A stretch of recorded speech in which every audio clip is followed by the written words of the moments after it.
This episode is brought to you by Watchman Cigars, Operation Decisive Victory, Webmerized, and Red Hill Brewing. Without you guys, this episode would not be possible.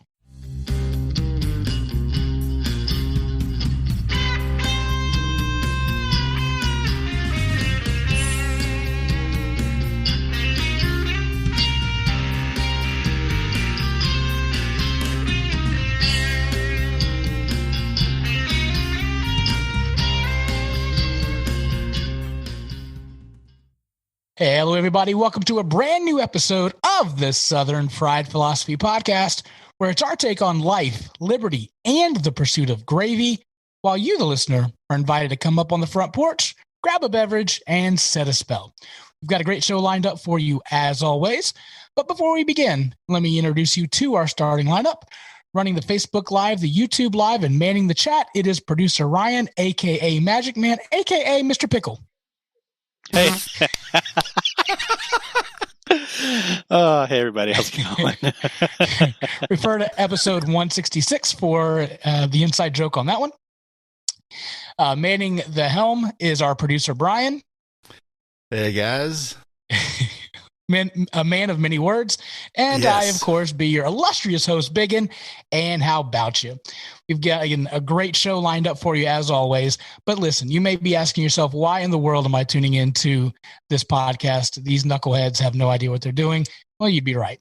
But, we're transparent. We love sharing our stories, and we love our guests to come on and share their stories. We love to have fun, goof around, get serious, cry, laugh, hug each other.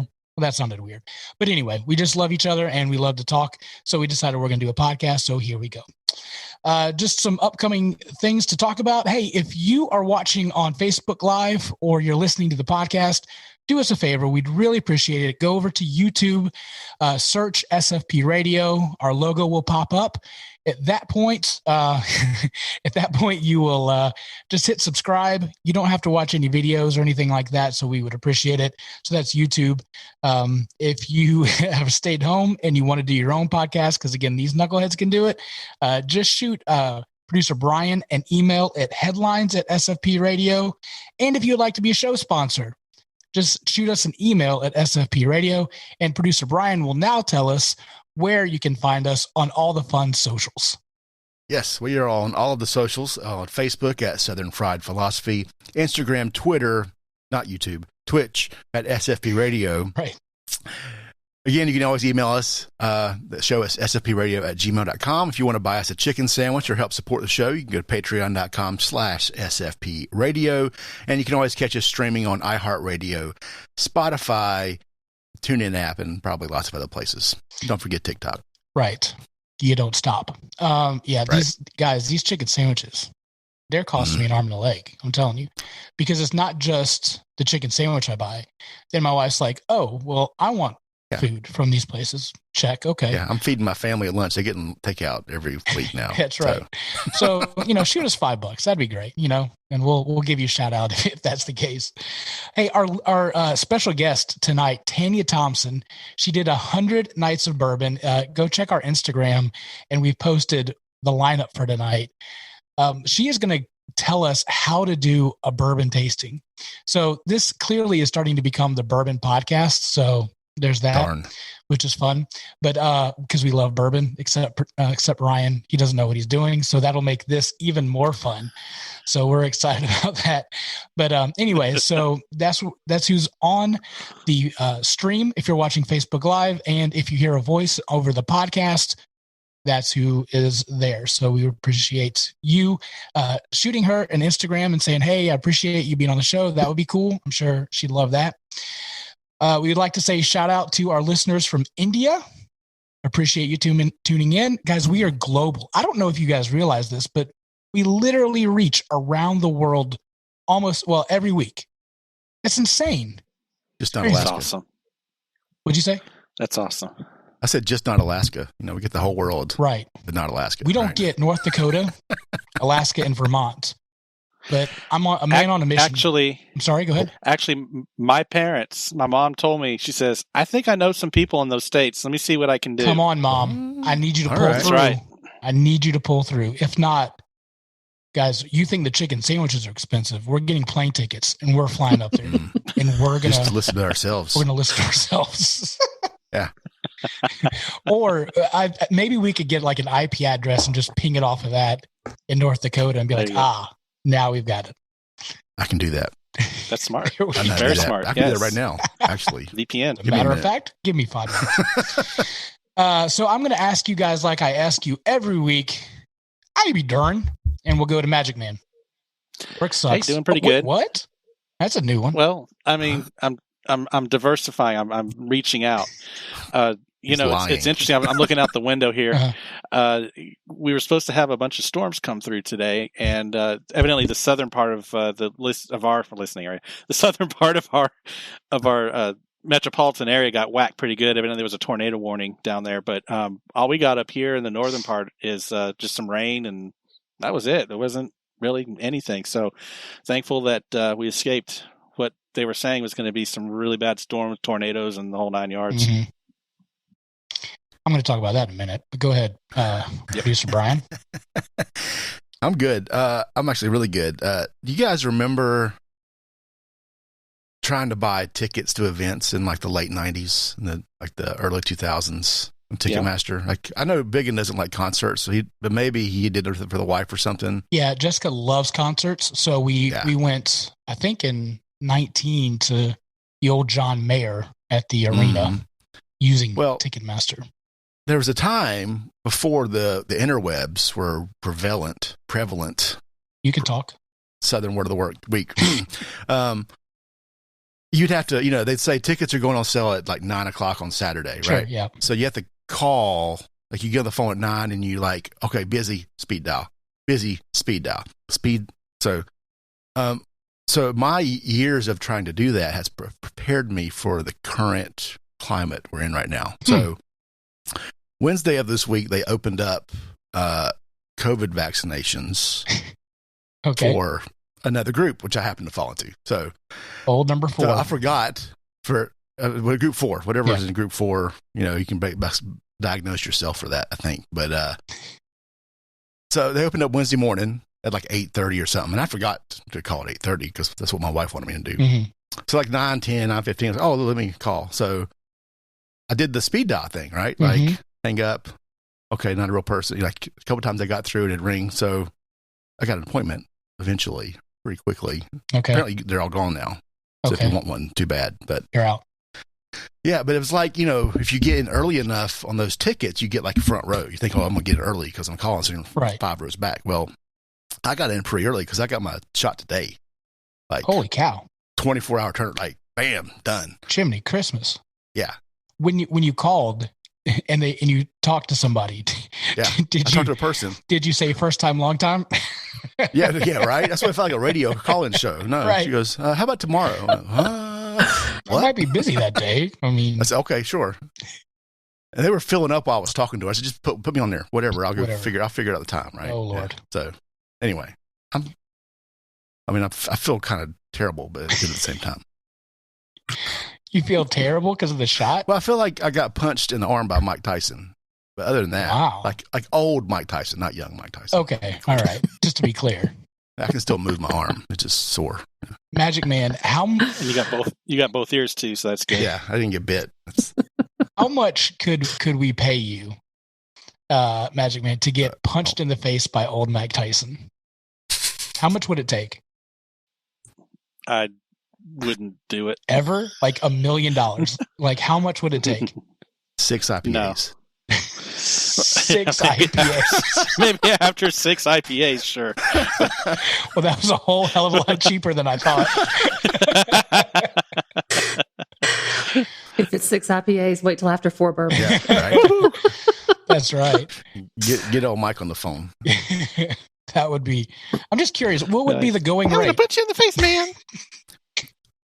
Oh, you'd have to pay a lot. Yeah, I mean, you could potentially die, right, from this punch. Depends on where he's hitting you, I guess. I mean, in the face. Like you have to stand still, and he gets one punch at you. How much would it cost for that? I don't know. Might do it. I'd do it for $500,000. I'd take 500,000. Yeah. You'd let. Because it'll heal for the most plus part. Expenses, plus medical expenses. Yeah, yeah, he's got to pay. and time out from work while you're recuperating. Sure, $500,000. Yeah, that'll pay off my house, and I have plenty. Yeah, we'll be good. Oh. All right. Well, man, how you been doing? It has been. I feel like I've been punched in the face by Mike Tyson this past week. So, this past week we got off the air on Thursday. You know, guys, I haven't been feeling well. Friday comes around. I get some really good news. Things are okay. It was probably just COVID. So I'm flying high, feeling good on that. Saturday, I go see my good friend Lamond at the House of Lamond. I'm looking all sharp and spiffy. You guys saw me in the suit, right? Mm-hmm. Yep. Looking good. Yep. It's Dapper AF is his like hashtag. So this is a family show, so I'm not going to say that. And your wife was pretty impressed as well. Right. Yeah. Hey, buddy. I'm just going to say the words hello time. Yeah. Quickly followed after that.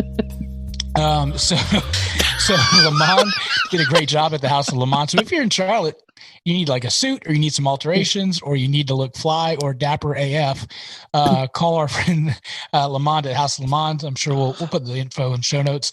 He's an awesome guy, like really, really cool. And but then Tuesday rolls around and we had to put my dog down. And I've been hanging with this dog for 15 years. Like it's been a good run for her.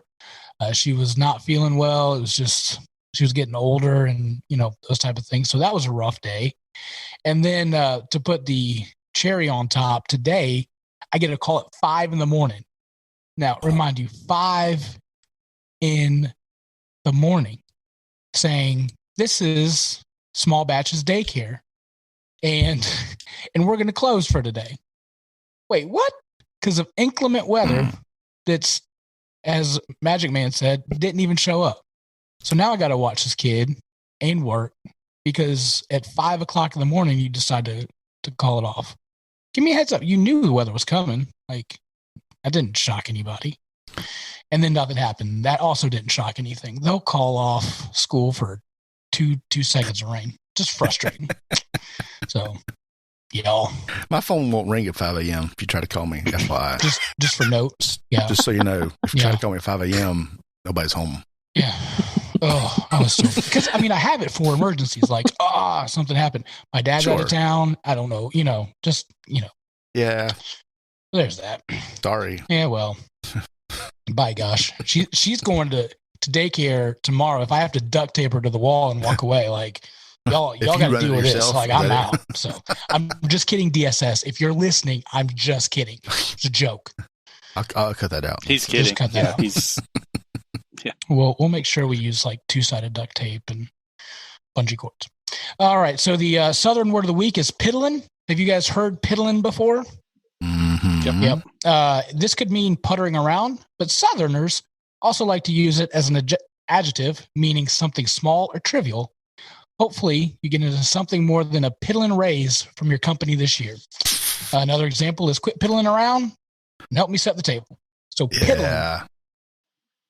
Yep. I don't think I've heard the negative connotation, like you're talking about the scale, like as a metric. I don't think I've heard that either. Just piddling, like just doing nothing of any importance. Right. Yeah. I think that's what people do when they go to Sleepy Poet. You piddle around Sleepy Poet. What is Sleepy Poet?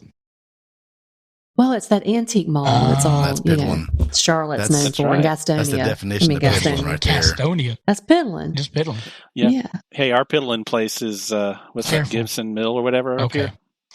Right, yeah. That antique store. That's a Saturday. You just go out to, I think my mom would do. She'd go to like the Apple Festival up towards Lincolnton or, whatever, flea market. Piddling. Yep. I also had, thinking about things that Brian, I don't know if I told you or Tanya on Saturday, when you go look at bourbon and you go in and you try to find, where they put the nice bourbons or like the new ones, the good stuff, the allocated stuff, whatever. It has that same feel of like when you went to Blockbuster as a kid and you walked around that back wall to try to find the new stuff. That was kind of like a new releases. Yeah. Yeah. When you just walk around the bourbon aisle, it has that same feel to me as an adult. Like, what do I find? Anything good? Ooh. It's just something I noticed. Yeah, I never had to go like behind the counter to get a movie, though. That's the difference, I guess. You were going to the wrong movies, my friend. Did you ever have to get the black bag? If you had to get the black bag, that was no good. They didn't have those at Blockbuster. I always thought that they did as a kid. And I was so intrigued by it because I would see the employees go in. I'm like, oh, they're getting one. But the one that I went to, like they had a set of stairs and they could look over to make sure nobody was stealing anything. But I thought as a kid, that's where those X-rated movies were. So it wasn't. All right, guys, we are going to go to the Chicken Madness round dos for our Spanish-speaking friends. This week is Wendy's versus Zaxby's. Carry on.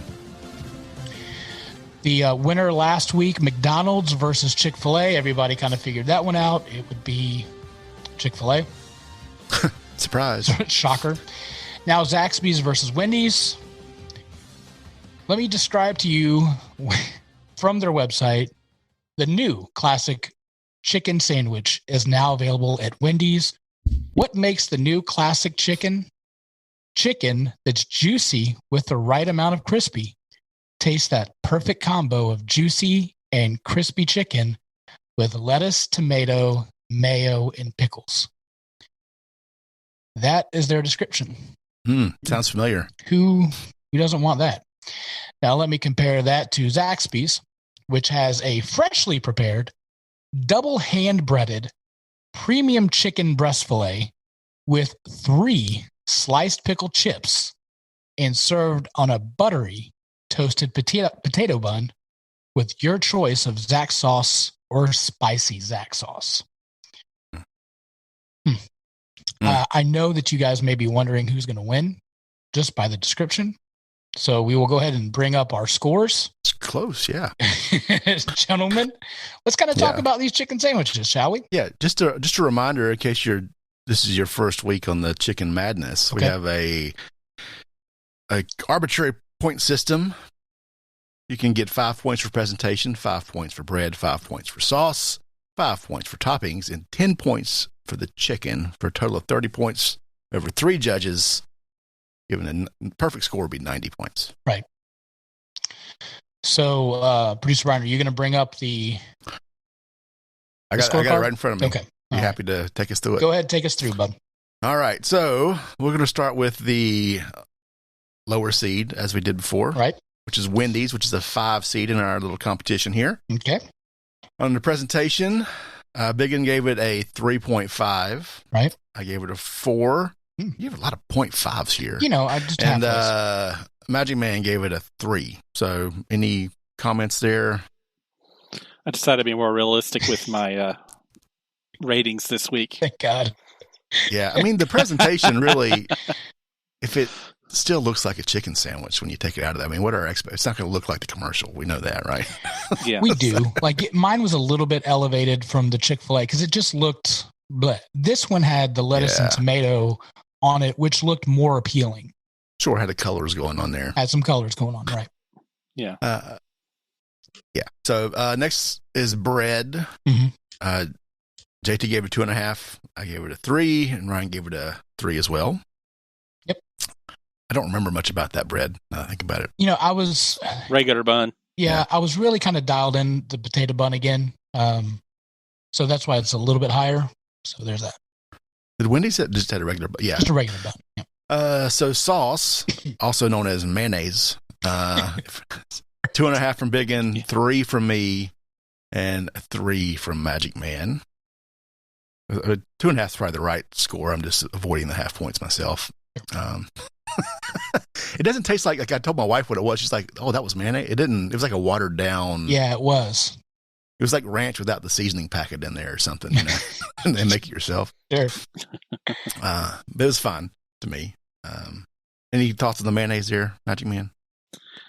didn't care much for it. Yeah. Jess said it was a little sweet, which I didn't. I tasted it by itself. I didn't get that. So I didn't get that either.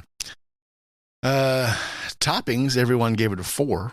So I will say I was surprised by the pickle on the sandwich with the lettuce and tomato. I didn't see that coming. Okay. If I remember correctly, I had one more pickle than the sandwiches last week, and they were a little bit bigger. I didn't count. You didn't get a side-by-side comparison again? No, actually, I don't even have the show me those pickles. with me here. Where are those pickles at? No, you got them. You're hiding them, right? Pickles.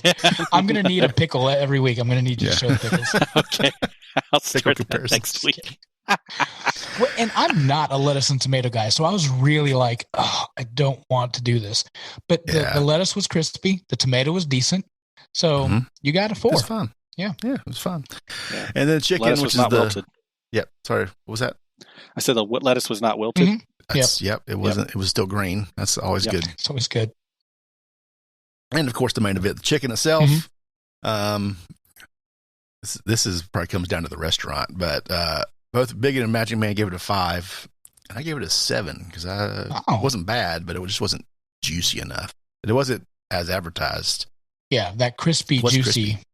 Yeah, didn't quite work for me. But I will say, with the tomato in it, like the whole combo kind of made the whole thing juicier. But I would want the chicken to be juicier as well. Yep. So that's why I was a little better chicken would go along. That was a good. I really liked the sandwich. At the end of I liked it a lot. It just. We'll see how it goes. But honestly, if I would just get the chicken out of both McDonald's and Wendy's, I don't know if I could tell the difference that much. I could. You could? I'm with you. Okay. I'm with you on that one. Yeah, you get a little more flavor on like the breading on the Wendy's. I think they use salt, maybe. There's that. They use salt. So our total final score on the Wendy's, 17.5 for Biggun, 21 from me, and 18 from Magic Man. All right. Final thoughts on the Wendy's chicken sandwich before we move on? If you have to, I like their burgers. Yeah, and that's the thing. Yeah, the other thing I was going to say is like the other, like if you got the non-classic chicken sandwich, the other one had like cheese whiz on it, jalapenos, bacon. I feel like that would be a really good chicken sandwich if you're going above and beyond. But if it's just a regular classic chicken sandwich, nah. But if you're adding all that other stuff to it, we might have something there. Yeah, their pub chicken's pretty good. I've had that. Yeah, pretzel bun, all that fun stuff. Yep. So next one is Zaxby's. You already did the description of that, right? Yes, I did. Okay. Presentation. Both Biggun and Magic Man gave it a 4, and I gave it a 5, which is a top score, because mine kind of looked like the picture. If you looked at the right angle, it was like a big fat piece of chicken. It was a big piece of chicken. Yeah. It wasn't like a little flat thing. I could see the sauce. I could see the pickle. I mean, it almost looked like the photograph. Yeah. I deducted 1 point because I would have loved it to be in a box, and it was just in a bag. There's the presentation for me on that. It's the environment or something. And that's something too, is the Wendy's chicken was in a regular wrap like you get a hamburger in. Yeah. Sure. Whereas the other, the Zaxby's was in a bag, foil bag. Nothing says chicken sandwich like a foil bag. Right. Yeah, that's right. Moving on it's to a bread. little more upscale. Yeah. Bread, you got 2 4s and a 5. So Biggun and Magic Man both gave it a 4 on the bread, that's a pretty high score. And I gave it a 5 because I really like that bun, especially after the Wendy's one. Yeah. That was good roll. I'm a big Zaxby's fan, so you're going to see that more in a second. I think if I would have been able to not have the sauce on, and we'll talk about sauce in a little bit, if I were to be able to taste the bun almost kind of by itself, if that makes sense, not with the sauce, that may have increased that, but because there was so much sauce going on. Sure. Yeah, sauce. So Biggun gave it a 4. I gave it a 5 again. I like Zach sauce. Magic Man gave it a 4. So these are pretty high scores on the sauce. Toppings is a pickle again. Right. I gave it a 3 for 3 pickles. Yep. 1 point did per Magic pickle. Man have 4 pickles on this sandwich? I think it was only 3. Okay, because you gave it a 4. You must have loved the pickles. Oh, I don't know. I don't remember. And here's the thing about the pickle, though, and I wanted to note, like I couldn't tell if it was a bread butter or a regular. It was almost like a weird, like I sucked the sauce off of it and tasted it. Careful, it's a family show. Yeah. But it was a weird like combo. It wasn't just like a dill pickle. Like it was almost slightly sweet. I don't recall. I just know there was like there's a lot of pickle. I didn't count them, but it was the right amount of pickle on that sandwich. Tanya, how bored are you on a scale of 1 to 10 right now? No, but I have a question. I have a question. So let me just clarifying question. You pulled the pickle off that sandwich by itself and sucked the sauce off. Yes, ma'am, I did. I'm just, okay. Because I had to test. Well, you're thorough. Just paint that picture in your mind's eye. Oh, gosh. Because my wife. I don't know which is better, mine showing the actual pickles last week or your description of what you did with the one you had on your sandwich. Depends on what gender's listening. Hey-o. Yeah. I will say, like, because my wife was like, this is a weird pickle, because she was able to pick that out. And I'm like, well, let me try it. So that's why I was a little bit more thorough. I'll have to pay more attention next time. Yeah. Take your pickle out, suck on it. Inspect it. Yeah, I like a lot of pickles, but I don't remove them. Yeah. There you go. Oh. That's awesome. So the chicken, 8 points for everybody on the chicken. Down itself. the line, which is pretty high considering. And I was kind of thinking about in terms of last week a little bit because like I gave the Chick-fil-A chicken a 9 because I don't know that anything gets 10. I could be wrong at some point. So the Zaxby's wasn't quite up to the Chick-fil-A from flavor. Wow. Like it wasn't brine, but it was very good. Yeah. It was juicy. It was like, it looked like real chicken. Yeah. Not like. So it wasn't chicken tenders chicken. at Zaxby's? It was a full piece of chicken? Okay. This was a real chicken sandwich, which is an I have upgrade not from had them. one of those. Yeah. So I've only had the chicken tenders. Yeah. No, and that's what surprised. I made sure to confirm that it was a filet, not just the tenders. Yeah. I mean, their tenders are good, but it's cheating. Or not. It's worth disqualifying or something. So that brings us to 23 from Biggun, 26 from me, and 24 from Magic Man for a total of 73 points from Zaxby's. Man, that's high. That's a big score so far. Yeah. So far they ran the numbers up on Wendy's there, ran the score up on them. And who do we have next week? Next week's the real interesting one. It's Popeyes and KFC. Ooh. You got two chicken giants. This is going to be like a Mike Tyson punch out next week. I'm really interested in how this is going to turn out. Okay. It's the one I have no idea. Some of the, you look at some of these, you go, look at, if Arby's we were doing a tournament, like a bracket, the bracket challenge on this, that's what we should have done. Had our listeners do a bracket challenge. And just for reference, Chick-fil-A, the total points for them was 58.5. Zaxby's the 73.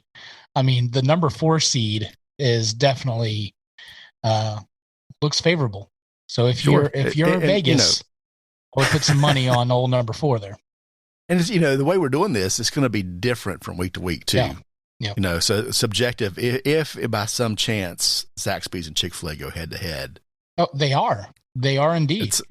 Is that? I haven't even looked at is that next? Yep. Yeah. The next round. Oh, that's a week. Mm-hmm. That's the final 4. 5 or something. Yep. So Chick-fil-A and Zaxby's are in the final 4. Oh, well, look at that. When that comes, that's a highly anticipated. Absolutely. I think the sauce is kind of the sauce in the bread. I don't know. Now, how about this? My wife said, you get the Zaxby's chicken sandwich, remove the Zaxby sauce and put on Chick-fil-A sauce.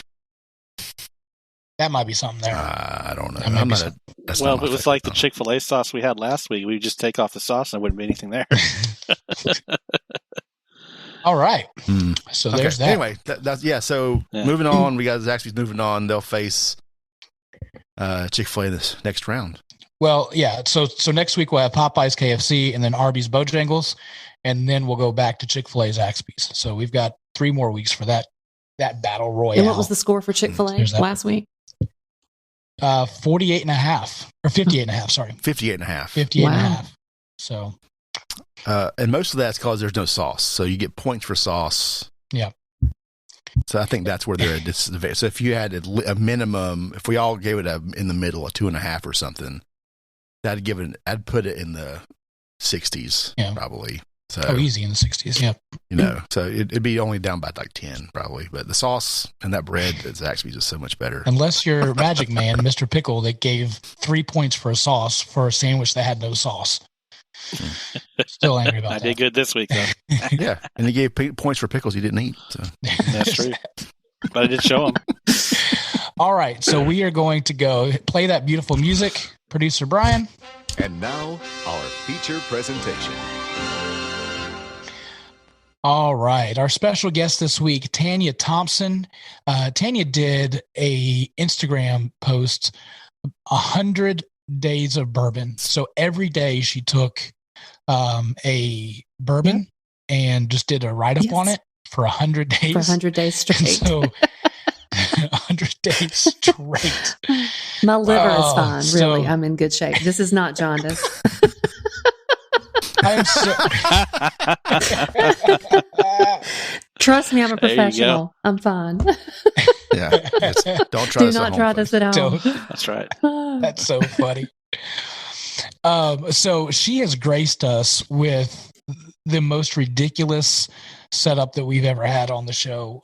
She provided a bourbon tasting wheel, 4 Glencairn glasses, 5 samples of bourbon, our own tasting notes, and she knows how to do tastings of bourbon. So she's going to walk us through how to do that. So, but before we do, what we're going to do, we're going to ask some questions, then we'll do a tasting, and then we'll keep asking questions and doing tastings. I'm not exactly sure if we're going to be able to be like sober by the end of this, but we're going to give it a shot. So we've got get better as we go. We'll get 5, and we're doing a blind tasting, so we don't know what any of these are. So we're going to kind of go through this, and she's going to walk us through. But Tanya, where are you from originally? Well, first of all, I'm going to need a picture ID from each of you to make sure that you're old enough. Okay, yep. Sure. I need to confirm that you're not driving anywhere after this. See this gray stuff right here? This right here. You don't get that at 21, baby. Oh, no, thank you for having me. You know what? You know what's funny is I'm older than both of you, and no gray. Can it?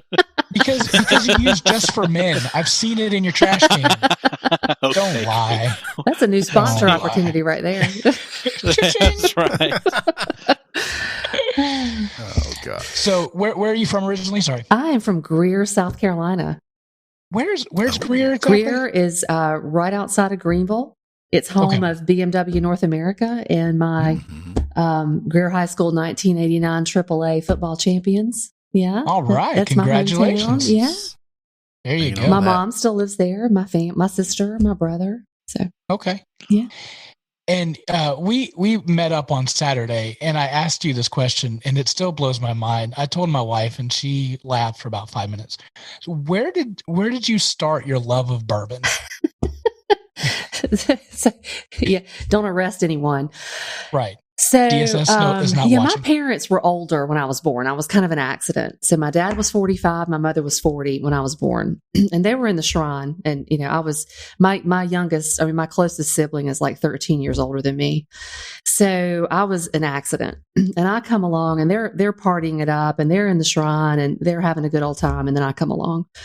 So they just kind of dragged me with them. So I was about 6 years old, and I remember my father, Dad would fix Ezra Brooks with a real Coke, and it would be icy in an old fashioned glass, a rocks glass, and it would be real fuzzy and sudsy on top, almost like root beer. I mean, it would be back then it was so sudsy, and I remember just lapping that up and thought it was the most delicious thing I had ever tasted, and then it was like awful because they couldn't put a drink down and I was all over them. I mean, it was bad. And I was like 6, so it was, they had to literally, warn their friends and be careful where they took me because I would just pick up glasses and try to find, the Ezra and Coke. Wow. I know it's bad. Born for this. But, so no, I didn't turn into a raging alcoholic. But fast forward to college, and I went to college in the early 90s. And back then, the popular beverage was like Zima, and I just couldn't do it. I just could not, even back then. So my go-to beverage then was Crown and ginger ale.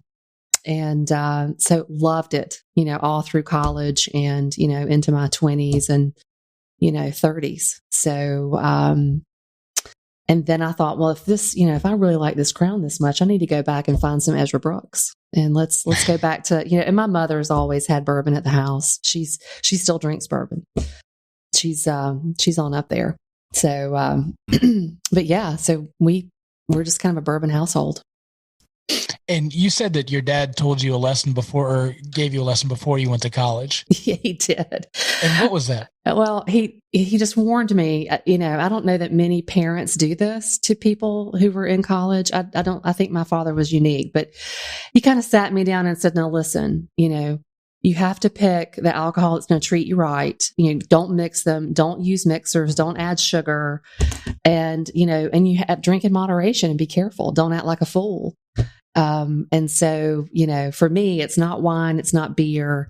It's, if I'm at a tailgate, it's probably a Crown and ginger, but, it's just, bourbon is my thing. It's just my palate. I love the way it tastes and I enjoy it. All things in moderation. Absolutely. Like chicken sandwiches. Yeah. Yeah. I'm so glad my nurse practitioner is not watching this episode. She might be. She might be. All right. So how did 100 Days of Bourbon start? Tell us that story. Like, how did that kind of start off for you? Well, you get stuck in a rut. You find your favorites, and then you end up just buying the same bourbon and drinking the same bourbon over and over. That was us. We took a trip to the Bourbon Trail, me and my boyfriend, in 2015, and came home with about 45 bottles, which is a lot. That's a trunk full of bourbon. I mean, it's it's slightly illegal. It's a lot of bourbon, but we still were drinking the same 3 or 4 or 5. And I had all this unopened bourbon. And then we went back in 2018 and the same thing. It was another trunk full of bourbon, another 48 bottles. And so we had over 80 bottles here at the house. And when my business office closed for COVID on March 11th of 2020, I came home and we were kind of let out early. We had a COVID scare. And so I came home and logged in and worked for a few hours. And then when I logged off, I just grabbed the biggest bottle of bourbon that we had. It's a Willet pot still. It's still in my office. The darn thing is huge. And I said, you know what? If I lose my sense of taste or smell, or, God forbid this virus kills me, I want to at least open and taste all of our bourbon, every bit of it. So that started day one of, what I thought was going to be about 3 weeks of bourbon tasting. I had no idea this was going to last 100 days. And I'm literally kind of in this field. It's what I do for a living. And I just had no idea it was going to last this long. So I thought, well, I've got plenty of bourbon for 3 weeks. This will be easy. Mm-hmm. And then 3 weeks turned into 6, which turned into 3 months. Yeah. And also too, if you are watching on Facebook Live, YouTube Live, if you have questions, please put them in the chat. Magic Man will let us know if there's questions. And then you two guys, if there's questions that you have, which I'm sure there will be, please just interrupt me. Anything so far? Any questions? Nope. Going once, going twice. Mel, I'm thinking about like transportation for that quantity. How big is this? What kind of car are you putting this? Listen, the first trip, the car wasn't big enough. We had bourbon all over that car.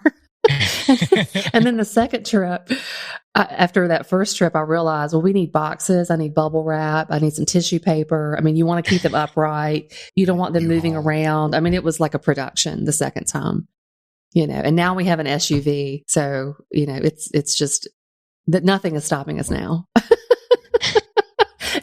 Except for I've run out of space here. The bar is full. All the cabinets are full. My office is full. Bourbon's everywhere. Wow. How many bottles do you have now, roughly? We have a little over 250. Wow. Of unique bourbons, not duplicates. Yeah, I have some duplicates, but unique bourbons. And they're open. So their bourbon is open at my house. I'm not one of these people that hoards, unicorn bottles and doesn't open them. So and those trips that you took, can you name some of those that you were able to get, those 48 bottles and 45 bottles? Ready for this, producer Brian? Well, when we went in 2015, this was kind of before the secondary market got crazy. And the distilleries were still kind of small, like Willett was still very small without the huge gift shop. So I was able to pick up like XCF version 1.0 Willett, which is impossible to find. And now it's like thousands of dollars. And, I'm on my second bottle of it. Now, when we drank the first bottle, we had no idea. I had no idea that I would never see that again. I had no idea that these bourbons were limited to, maybe 1,000 bottles or 1,600 bottles like in the country. So we were going to these distilleries and picking up, like that's where I got the Elijah Craig 23. You can't find that. You can't walk into a distillery at Heaven Hill today and pick up 23. It's just not that easy. You can with a lot of luck and probably a heads up, but, back then it was, you'd find all these little honey bottles in all the distilleries, Woodford, and it was easy. I wasn't standing in line, so now it's different. We went back in 2018 and you could tell the world had changed. The gift shops were rather empty and, there were no unicorn bottles. Or you're like me and got up at 2:45 in the morning on a Saturday, drove to South Carolina to be in a line at 4:00 in the morning for a Weller 107. But it was a single barrel. It's a single barrel. It's a pick, right? There you go. Have you cracked it open yet? No, I've got some guys that are coming in April, and one of them is bringing a Pappy 15. And so we're going to taste the Pappy 15. And then I'm going to crack that one open. We've got another bottle that's coming, so that's when I'm going to open that one up. Gotcha. So there's that. Justin asked why he wasn't invited. So he's a little sad about that. So you also entered a bourbon blind taste competition. Tell us about that. What was that all about? I was about 60, 70 days into 100 days of bourbon.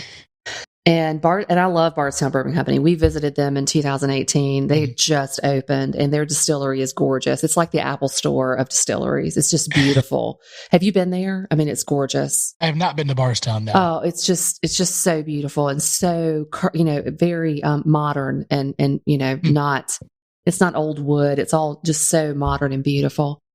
So, and we got some really good bourbon there and they were all over Instagram. And I had picked up some of their own new bourbon that I really liked, the Fusion series and the Discovery series and some of their finished bottles. So I was following them on Instagram and they posted this World's Top Whiskey Taster contest. And at first I was like, oh, wow, that's awesome. But not me. I mean, I don't know what I'm doing. I'm just doing a picture and, trying to figure out what these things taste like and, trying to find my way. And then that was around day 60, 75. And then it got to like day 95. And it was like the last day to enter the contest. And we were actually at the beach with our family.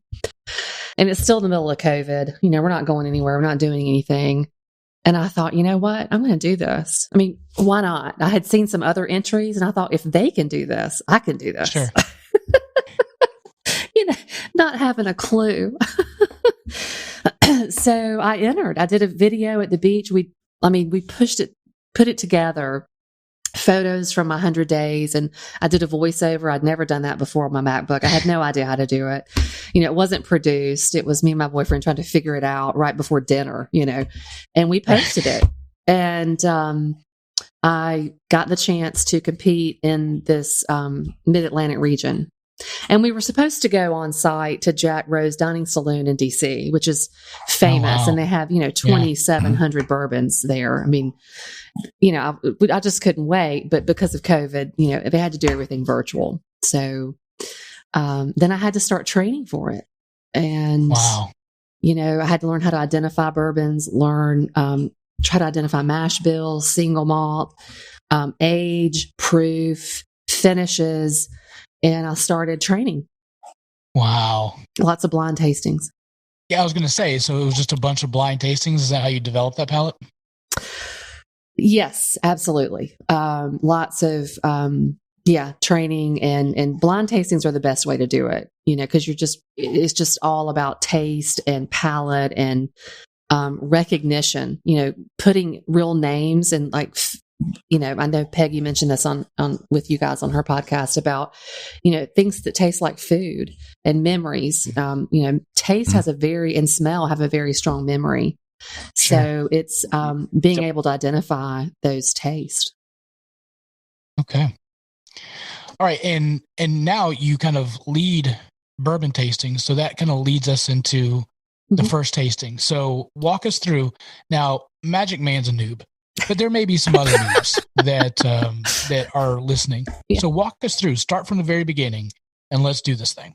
Well, it's easy. Really, it's easy. So first of all, I think you've got your pours, right? And we're going to start with number one. Yep. Now, don't stick your nose in the glass. Don't ever do that. Okay. Burn your nose, burn your olfactory nerve there. So just you do that. You bring it in really slowly. But first, you look at it. I mean, you're thinking about all of your senses. So you're looking at the bourbon. How would you describe the color? Put it up against a white background. You're going to nose the bourbon. So you're going to see what are all the smells that you can get from it, but not really close. You're going to come in really slow.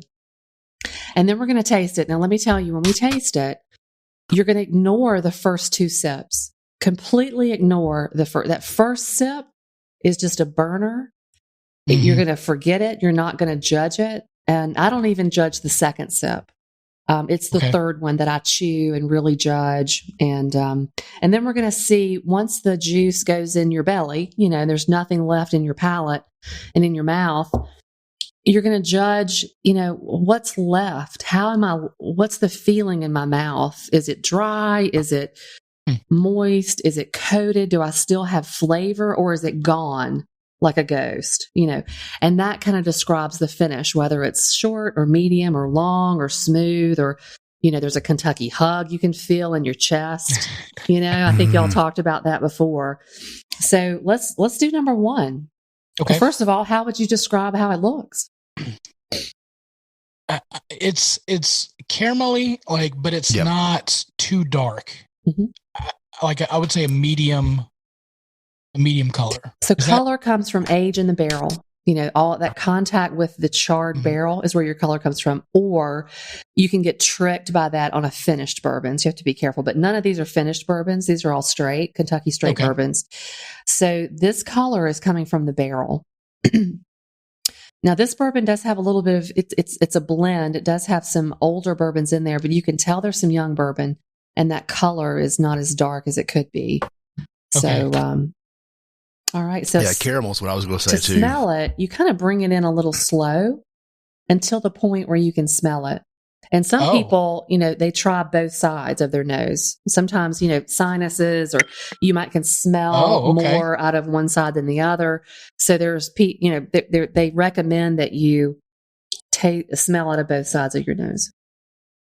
So what do you describe what you smell? Yeah, see, this is one of those out of left field smells for me, but it smells like cherry Coke. Oh, absolutely. No, absolutely. That's good. I actually, listen, no one ever says that on a piece of paper. On the next one. It smells like cherry Coke to me. Yeah. On the next one, it's actually described as flat cherry Coke. Not this one, but the next one. So no, that's not out of left field. I mean, some of the training notes that I've learned, one is like rain on concrete, flat, which is not this one. Yeah. But this one's just classic caramel, vanilla. And that's what's so weird. Producer Brian will say, "Oh, it's like Coke or cherry Coke," and then everybody's like, "Oh, yeah, I totally get that." Yeah. Sometimes I just joke around and I say, "It tastes like moss on a northern tree that a raccoon just peed on, but only in December after a fog." A rabbit raccoon. Yeah, and people are like, "I totally get that." I'm like, what are you doing? But he again, had apples for breakfast, right? Yeah, I get it. Eat apples for breakfast. So, do any But of I you get the smell cherry like Coke. a dark fruit on this one? Like maybe like a dark cherry, or It's like a dried cherry is what I get on there. there's a lot of I dried was going cherry to in get this one. very, very like floral almost too. Yeah, There's yeah. and that's probably I'm getting a little bit of the heat off of this too. I don't know what proof or where you started this I haven't at. even but sipped it yet. I'm getting a sense of I'll reveal at the end. there's some So probably a 100 nose proof. Yeah, the with cherry, your I mouth get the- open. So we're going to be Yeah. mouth breathers. So nose with your mouth open. Bring that over your palate. Magic Man, what do you get? An alcoholic beverage. So, Magic Man, ignore this. When you taste this for the first time, just ignore it. Just let it go. Your palate gets in shock. Man. And just, get rid of it. It's going to be All right. fire and flamey. It's hot. Are we tasting now? I like the way it smells, though. I mean, it's All right, here we go. Wow. All right, there's number one. You're right. There's some shock there. There's some shock and awe. As old George W. said. And when I'm like training or doing some palate testing or blind tasting, I'll try a bourbon that I know very well. And my go-to for that is a Woodford Reserve, just the normal Woodford, just to almost set a baseline. I know the proof. It's a 90.4. It's kind of middle of the road. It's got a lot of flavor in it. So I usually taste that first, just a really small sip, just to prepare my palate. And it gives me a baseline to judge the rest of them by. But for you, it might be, some other bourbon. You can just pick one of your favorites and your go-to that you know very well, that you've, tried a lot. And it's a good baseline. What's funny is I had a couple sips of this, and now I kind of get a woody smell. Absolutely. No, there's wood. Some really old bourbon in this. And so you're going to pick up some tobacco, probably some wood grain and some oak. Yep. That tobacco is coming from the wood. It's, the flavor. Does anybody get any, it's almost like a raisin, like a dried fruit. Yeah. I don't know if I'd go raisin so much as cranberry, like dried cranberry or dried over. Yep. It's brighter. Yep. It is a little crisper. Mm-hmm. Any honey? Yeah, I get honey. Yeah, there's a honey on the finish, I think, for me. And how about baking spices? Like, allspice, cinnamon, clove, some of it's that rye. There's some rye in this that's bringing in a little bit of baking spices. Okay. I noticed it right off the top. Yeah. Does anybody want to take a guess at the proof of this?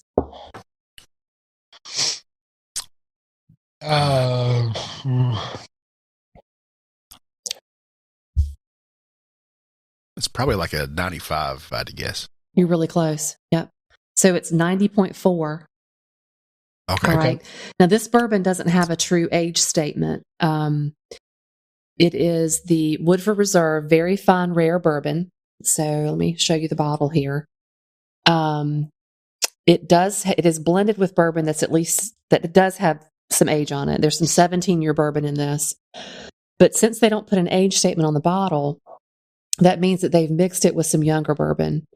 If it was mixed, and when they're using an age statement, it has to be at least 4 years old to call it Kentucky Straight Bourbon, or they have to put the age on the bottle if it's less than 4 years old. Okay.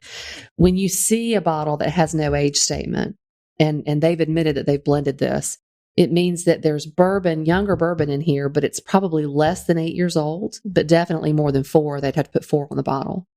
They go by the youngest age in the blend.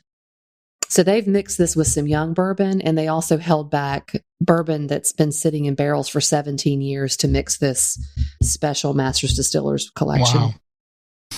So it's hard to nail down a mash bill on this because it's blended. Well, no, the mash bill's the same. It's your typical 72% corn for Woodford. 72% corn, 18% rye, 10% barley. Yeah. That rye. I mean, I'm really getting the rye in this. I get like black pepper at the end too. Like it's almost like a, for me, and like the finish for me is a little dry. punch. It's a little dry finish. Yes. Yep, and finish, it's probably absolutely medium. I would consider this a medium finish. It doesn't last forever, but it's pleasant. It leaves me pleasant. And I do get a little Kentucky hug in there with this, even at 90 proof. Normally it's a higher proof that would cause that. Yeah, it seemed, that's why I went down. It felt, maybe it's some of the rye spice in there, but it gave me that. It's not 100. I didn't think it was 90. So now y'all have an idea of our tasting here. If I'm starting out with a Woodford Reserve Very Fine Rare Bourbon, this year's Masters Distillers collection, you know that you're in for a treat because you go from your bottom to your top. Oh, really? Is that how it works? Yes. Now I'm going to I added a drop of water to that just to see. Yeah, I put a water droplet in there, and literally it only takes like 2-3 drops, depending on what you have left. That water molecules are much bigger than the alcohol, and it will open up that bourbon. Now, some bourbons are improved with water, and some aren't. It depends on the bourbon. I like that a lot more. It doesn't nearly have that like punch in my palate nearly as much. So adding that water really mellowed it out for me. I really like that one. Oh wow! I don't ever do that. And I got fancy and got distilled water, so there's no Charlotte Tap flavor in here. Don't do Charlotte Tap water. I got mine out of the bathroom. I don't have Kentucky Tap water. So. I was say mine's Concord water. Yeah, I like it with water so much more. Oh, it tastes more expensive with water in it. Absolutely. So this is from Master Distiller Chris Morris. We've met him. I actually, in my phone, I don't know, do y'all have iPhone? When I pull up my picture app, and it shows like people and places, there's only a box of 4, and he comes up in my people. Basically, I've taken more photos of him than my own like family and dogs and friends. And it's my mom, my boyfriend, and him. How does your boyfriend feel about that? He's conflicted. I'll be honest with you. No, we spent a day with him at the distillery with one of these master distillers courses that they put on. And he's fantastic. I fell in love with him. He's such a nice man and so brilliant. He's been working in bourbon for 45 years. His palate's trained. He knows what he's doing, and he's just putting out a tremendous product. So, and I wasn't paid to say that. I just really like him. Yeah. Well, I think I get more caramel also, by the way, after I add more. Yeah, that water. Mm-hmm. It's way more mellowed out to me, which I'm okay. I like that much better. Much better. So, also in the packet of amazing stuff that you gave us a coaster that says the Springfield Bourbon Society. That's right. There we go. Tell us about that. I'm a bit of a social butterfly. So when quarantine happened and I started this bourbon thing, at the time I didn't know it was going to be 100 days of bourbon initially, but our neighbors, we asked them to meet us outside one night for drinks, socially distanced, and this is the throes of COVID. And we were talking about it, and I told her, I said, well, I'm doing this bourbon thing. I'm taking a picture and I'm doing a review and, telling her about how we were spending some of our time over here. She says, well, we have a lot of neighbors that love bourbon. Well, we're new to the neighborhood. We hadn't met anybody yet. We'd been here 6 months when COVID happened. And we live in Springfield. It's a golf course community. It's a lot of houses. There's, a lot of activities before COVID. And I was like, oh, well, is there a club or is there, something I can join? And she's like, well, no, it's just these guys and they just get together. So I kind of put a note out on our little Facebook page for our neighborhood and said, hey, I'm going to create a group. And I had a college student create a logo for me. I named it. And then immediately some of the guys that were doing this informally, just a few of them, joined in with me and invited all their friends. And now we have like 119 members. We do bottle giveaways almost every month, and about 6 or 8 events a year. Holy cow. Yeah. So during COVID, last April, we just met up at the pavilion outdoors. It was cold, brought our bottles and our glasses and just, 6 feet apart and just stared at one another. I was like, hey, I'm doing 100 days of bourbon. Can I borrow some bourbon? Because at the time I didn't have all this bourbon, I was going to run out, until I started buying more online. And then, so they would drop bottles for me. My neighbor up the street dropped Stag Junior. He didn't even know me, and he brought me a Stag Junior and dropped it at our door. Cool. And so I left him with one of our prized bottles, and then we've been trading around ever since. Wish I had neighbors like that. But it's been a lot of fun. It's been a great way to meet people and get to know our neighbors, and it's been really, really good for us. You mentioned kind of a key word is guys, and we don't see a lot of women in bourbon, or at least the circles that I run with. And we talked to Peggy Stevens, and she, she's creating the Bourbon Women's Society. Yeah. But it seems like that's really okay. So it feels like that's starting to become like I don't want to say glass ceiling, but that's kind of broke at this point. Like there's a lot of women that love bourbon. Oh, yeah. Because now that I'm doing this on Instagram, and I had an Instagram account before this, but I didn't really do anything with it. I don't take a lot of photographs.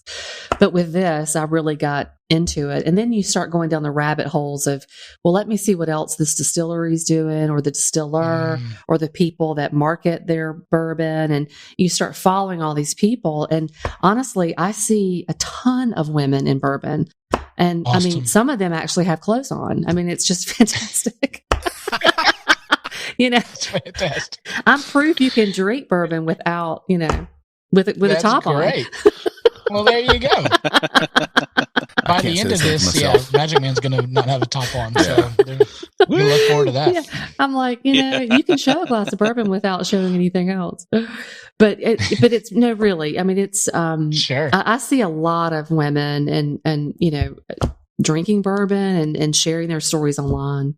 And we have several in our group here in the neighborhood. It's nice. Just, before it was formalized, it was just kind of a couple of guys getting together, Right. So, yeah, even my wife mentioned it. I didn't even think about it, but you don't see a lot of bourbons that are named after women. Like you have E.H. Taylor and Basil Hayden and, more, all these Blantons, like they're all named after men. Old dead guys. Old white dead guys for the most part. Yeah, well, true. Yeah. And, but you're starting to see that. Like I saw Josephine and, you start seeing a little bit more. FEW, from what I understand, is named after a female. So we're starting to see a little bit more of that. So that's good stuff. Well, and I mean, look at the female master distillers that are coming up through the ranks. Absolutely. And they're producing some fantastic bourbon, at Woodford Reserve, Brown-Forman, Castle and Key. I think, was it Jack Daniels that just announced their new master distiller? I think she's a female. I think it's Jack Daniels. It was just announced like this week. But it's just really, I think it's becoming a lot more balanced. For everyone. And so you're doing these tastings for folks. What do you love most about doing that? Well, I haven't. I started this when I got my certified bourbon steward online. They have an executive course that you go in person, but because of COVID, I haven't done that in person. You go to Louisville and you spend the day. Right, we're going to do it together at some point. Absolutely. It's an intensive course. But I did the online version to help me prepare for the contest. And, we talked about Watchman Cigars. Leon reached out to me, and just from seeing me on Instagram, and said, hey, let's get together. He said, I have a lot of women and groups approaching me that want to do bourbon tastings for women and pair with cigars. And I smoke cigars. And I said, well, that sounds great, but I'm not qualified. I have nothing that tells me I'm qualified to walk anyone through anything other than drinking a lot of bourbon. So that he kind of said, well, do this thing, get your certified bourbon steward. And I did. And, we might talk about doing something, but then I just kind of practiced on friends and family and practiced on my employees and people at work. So, we do happy hours and because we work all over the country, and, I carried 2 groups of 20 each through a bourbon tasting. Some people had tried bourbon before. Some people are brand new, never tried.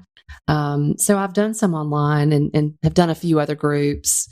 But it's not a business or anything like that. It's just something I do for fun. But it's just, it's spending time with people doing this, having a conversation, getting to know you, telling stories, and sharing a glass of bourbon. Mm-hmm. I had a friend of mine.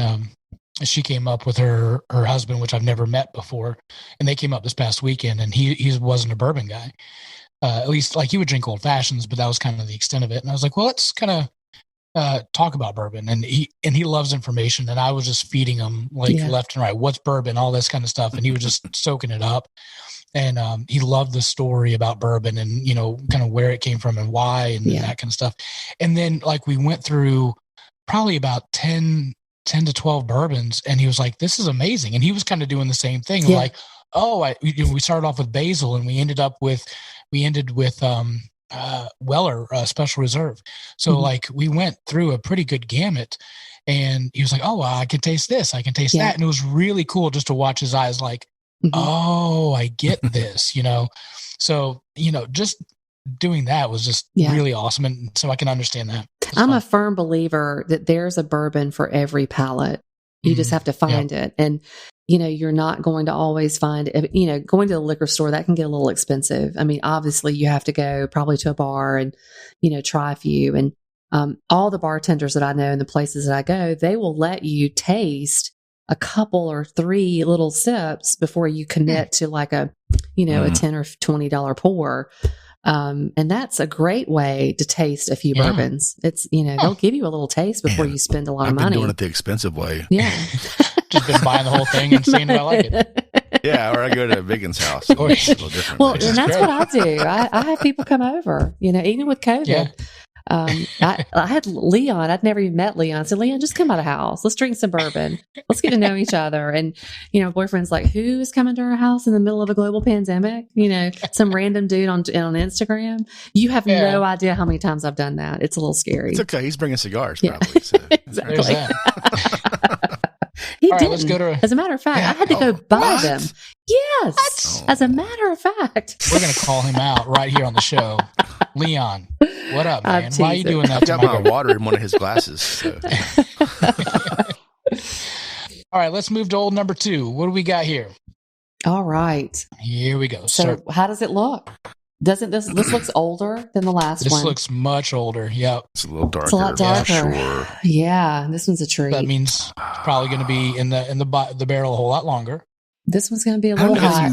I smell some floral. What's the color? I don't know how to. The color is the thing that really, unless it's lighter or darker, they all look like bourbon to me. That's the thing. Well, I don't look at them too much. It's better if you compare 2. And if you compare 2, the problem is a lot of these are the same age. That's why the color is very similar. Leave some in the glass. So was I supposed to not finish that last one? But I didn't spit it out either. How would you? To me, this one's amber. It's very amber. That's how, or a dark honey. It looks like honey to me. That was the first color that came to my mind. Okay, I'm gonna go with my gut because my brain said amber, and I said, "Shut up, brain." No, there's a little red tint to it. I like that. When I'm doing a tasting, I give people some descriptive words for them to find kind of, this is what this is. Now, far away, I'm getting a lot of ethanol, but when I bring it in, it's more flowery. I'm getting it. I'm going back with the flowers again. Yeah, flowers. Honeysuckle. Anybody? I don't get honeysuckle. I want to say banana again. Yes. I feel like bananas. There's a touch. There's some bananas going on there. But it's not baked bananas so much. It's not bananas Foster. Pudding. No, it's just a ripe banana. It's like bananas and cream. Yes. I didn't get the creamy. How about chocolate? Does anybody smell a little bit of chocolate? Chocolate, coffee, like milk chocolate. Yeah, I don't get it. Or mocha. I'm not getting the mocha. I'm getting more banana. Yeah, I definitely smell banana. All right, so I'm just going to warn you. This one's a higher proof. It's going to run hot. Ignore that first sip. All right. Cheers. I ain't scared. Here's to y'all. Cheers to you. Here's to Southern Fried Chicken. Here's to Zaxby's. Oh wow, that's sweet and hot. Oh, Mother Teresa, that's a hug. Did we lose Biggun? That's a Oh no. That's a hug from Mike Tyson. Oh yeah. That's a Mike Tyson hug. Ooh. Ryan, you okay? Warm. I'm good. Oh man. Listen, this one is so flavorful. Good. It's like a bomb. Oh my gosh. Yes. Yeah, there's a lot going on there. Oh my gosh. Yeah. So this is also a Chris Morris. Salted caramel. Again, salted caramel on that a little bit on the taste. Yeah. You're so good at this. It is. But I wrote down buttery caramel. Absolutely. Yeah. You're so almost good like a caramel sauce. Yeah. I want to put this on some ice cream. How about raspberries? You may get raspberries on this? That tart. Okay. Yeah, like in the middle there, the middle of your tongue, there's a little bit of raspberry. Yep. Oh, wow. Are you okay? Yeah. There's so much going on. I'm like, this is awesome. My tongue is like on ADD. Like, where do you go? Where do I go? I'm out of here. Oh, wow. That is, I like that. Mm-hmm. And if you do the water thing, it kind of cuts the heat a little bit bite out of it. This one is a little hot, so I'm going to go ahead and tell you. This is 125.6 proof. Wow. So it was a big step up. My apologies. Don't apologize. I grouped the two from Chris Morris together. So the first one was as well. No, the first one was Woodford Very Fine Rare. Mm-hmm. This one is. I don't know. Can y'all see that? Holy moly. It's the new one. Hold on, maybe that's a little too bright. Hold on. Is that the 150 or the birthday? This is the 150th anniversary. Oh, this is batch 1. They did 3 batches. This is batch 1, which is fewer barrels, but a pretty strong one. Not the highest in proof. That explains some things. Let's see. Yeah. No, we've got it. Okay. I'm going to pour this back in the glass and save it. What am I doing? Why did I do such a big pour? Magic Man, this is a very hard to find bourbon. Like this is some top notch juice. It's not real. It doesn't exist. This is an honor. Yes, This is an honor. You're right. Wow. Like I don't think I've ever tasted anything like this. Like where it's just fantastic. It's fantastic. It's fantastic. It really is. It's a good one. And the finish is it's not terribly long, but it doesn't leave me dry. It's pleasant. I had like wild cherry. There's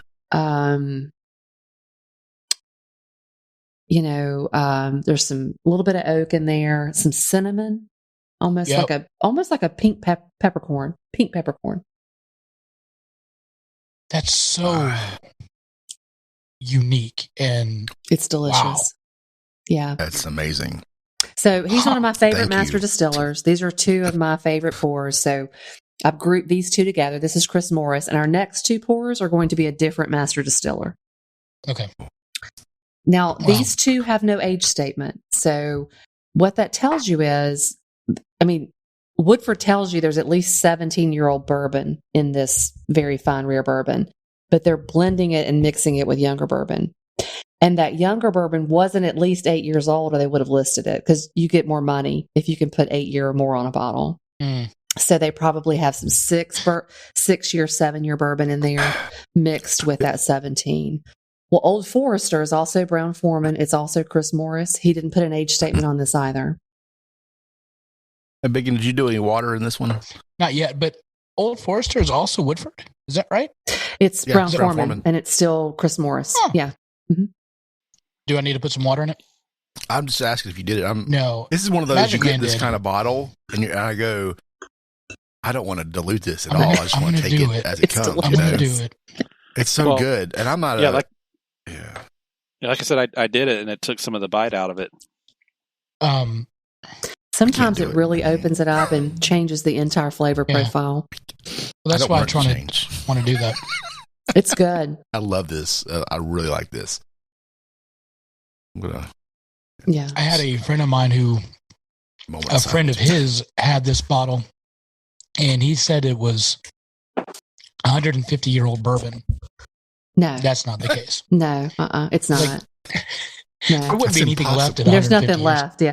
There's Not barely aged for anything left in a 150. 20-year bourbon. It's in a barrel. It's less than 10% that's left in the barrel. Really? Yeah. It's tiny Yeah. amounts. Holy cow. And honestly, that, when you go to Kentucky and they walk you through all of this, and there is a sweet spot with bourbon, and you can get bourbon that's too old. It's just dusty. It's dusty. It's got a lot of stuff in it from the barrel. And, you have to be really careful with those old bourbons.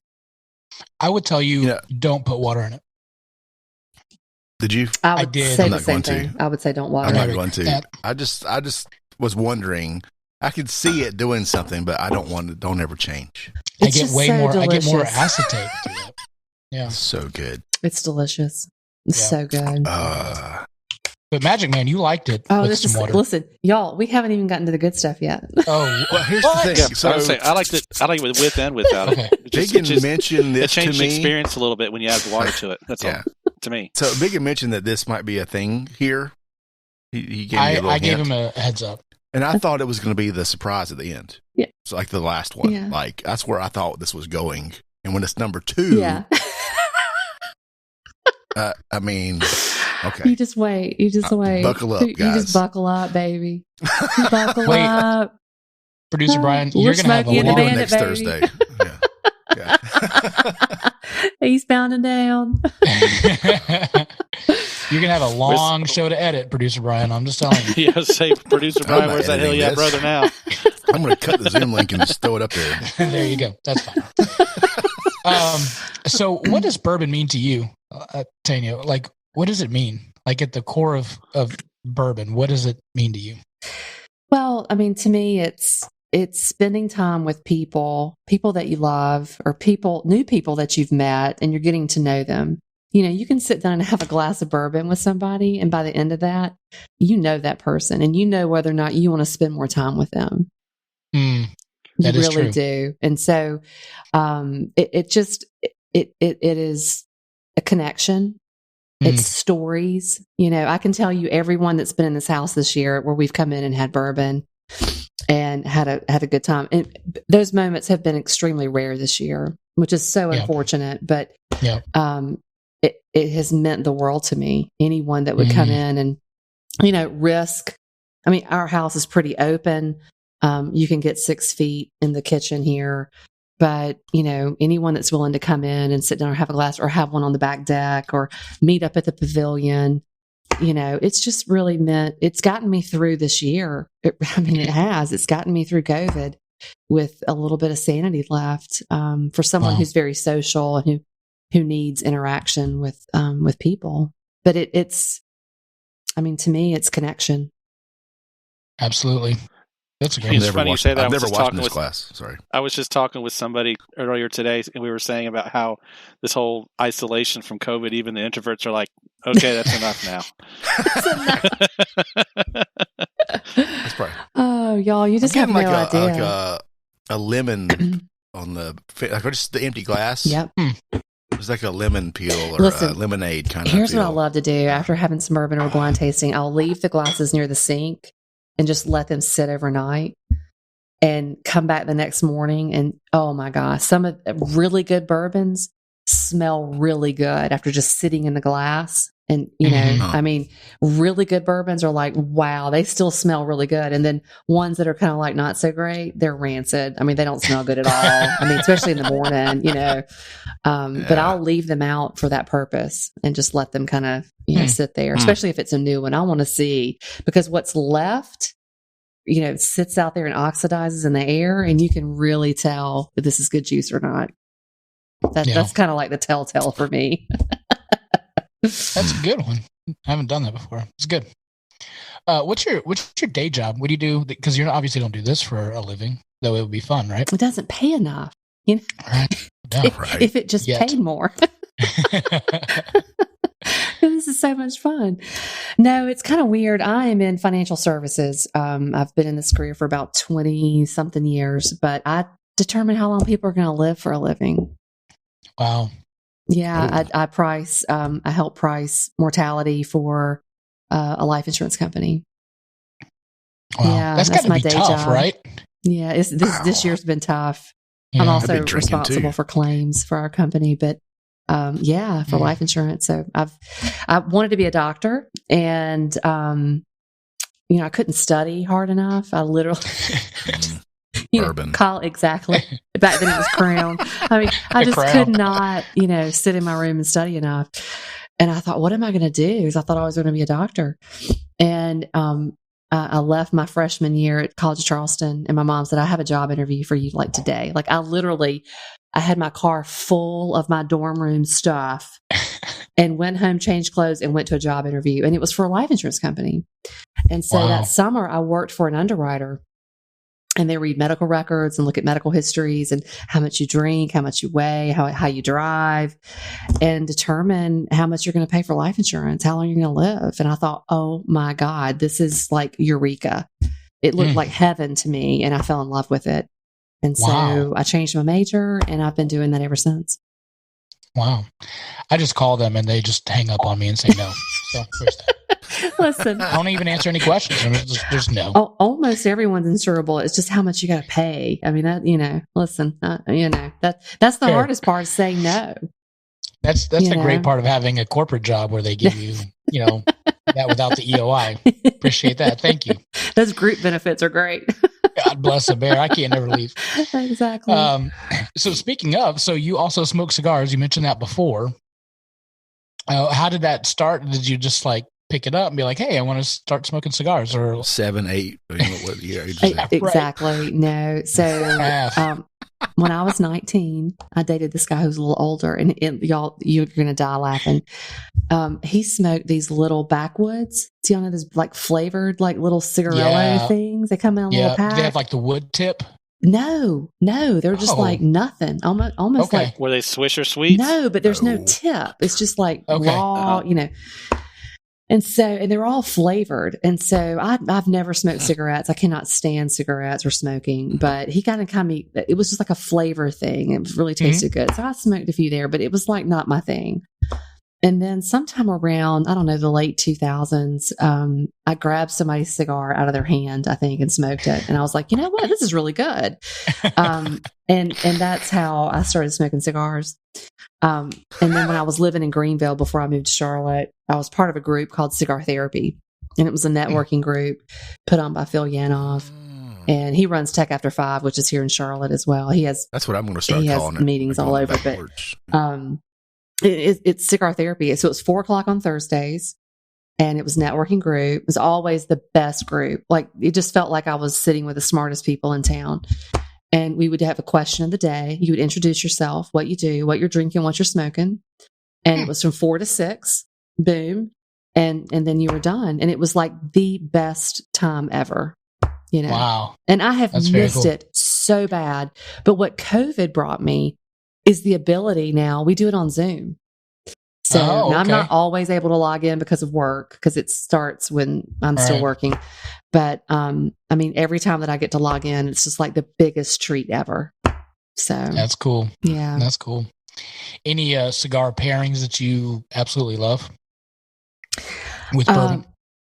One of my favorite cigars is, I love Davidoff. I love Davidoff Special R, one of my favorites. Now, if it's a special occasion, I've got plenty of time, I like to smoke the Anniversario No. 1. It comes in a wooden tubo. It's this long. It's a long cigar, but it's really, really good. That's the New Year's Eve cigar, the birthday cigar. You're going to be in a hot tub for 2 hours. That's your cigar.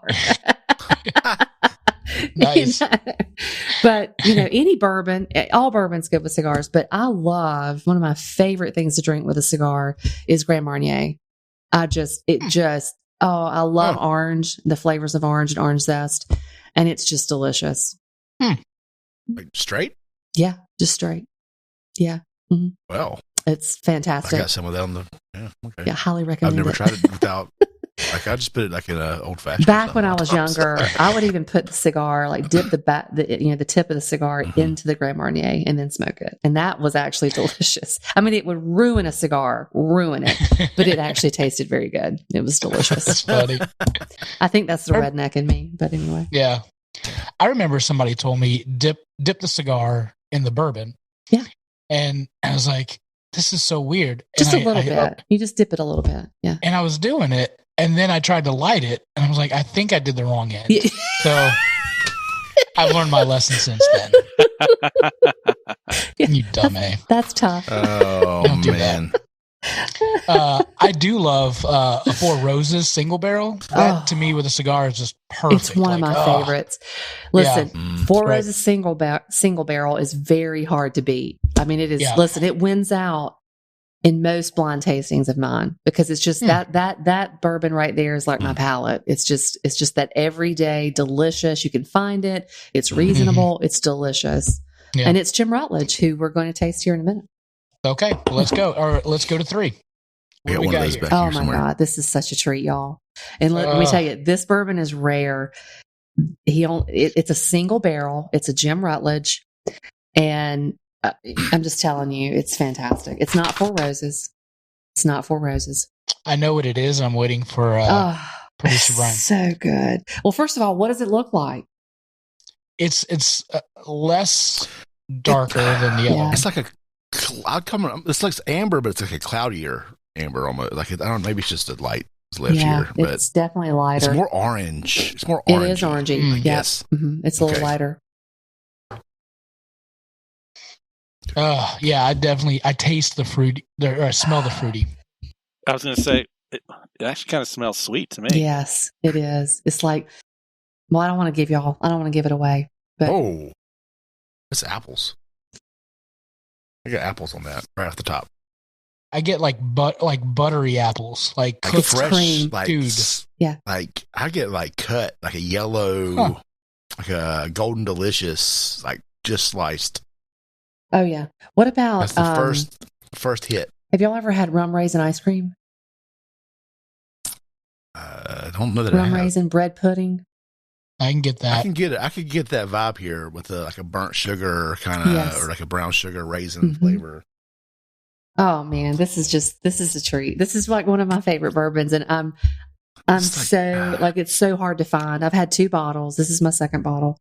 He only made like 900 of these or 1,200 of them. It's a single barrel, Good night. so it may not even be Thank that you for many. sharing. Oh, my boyfriend was like, you gave them that. You gave them some of that. And I was like, I know. What am I doing? What am I doing? I noticed Thank that you, this was Tanya. a smaller pour in the little bottle. I will say Oh, it that. I was? just noticed that. I may have- just a That mean it was- just a slightly Come less. on, I may have been man. like, dang, quarter what- ounce. I was like, I bet this is good Oh. stuff. Let her be. Thank you. Let's appreciate I'm what we not, have. I'm not judging. What a I'm just jerk move. I'm just saying. I noticed I'm there was less teasing. of it No, there. it shouldn't That's have all. been. It's No. okay. It's okay. I do not judge. Oh, sweet Lord. Do you know what I'm this not is for giving me? away any of mine. This is a creamy vanilla milkshake. Do y'all get any of Okay, hold that? on. Let me Any get of it. that? I definitely get Little bit. creamy, and I get vanilla. I don't know where you're getting your milkshakes from, but I want to know where that is. Oh, Oh my gosh. okay. See, for me, this is my wheelhouse. Like I like this. So, Brian, you're not faking it. This is good. You like it? I am liking it. I need another Yeah. Get you another sip. taste though. Ryan, what about you? Magic Mike. Is it Magic Mike? Just call him Magic Magic Mike. Man. I like it. Mike. Oh, that's right. You're Magic Pickle Mike. Man. Magic Man. Wow, this is creamy. But I was This is thinking Magic Mike really as an creamy. M-I-C, Magic Oh, Mike. yeah. You're gonna have Yeah. so many names by the end of this show. If I'm anybody from Magic Mike, I'm Gabriel Iglesias, the DJ. Why have you watched that movie? I've not even seen this. I have not watched the movie, but I have watched Gabriel talk about Whatever. making the Stop movie. it. Okay. Mhm. And we're done. Oh my Yeah. God, this is so And- good. I mean, y'all, let me just tell you what this. So this is Jim Rutledge. He's been doing bourbon. He started in R&D in 1966. He's been doing bourbon for 55 years. Okay, the man has a honed palate. He is like my king.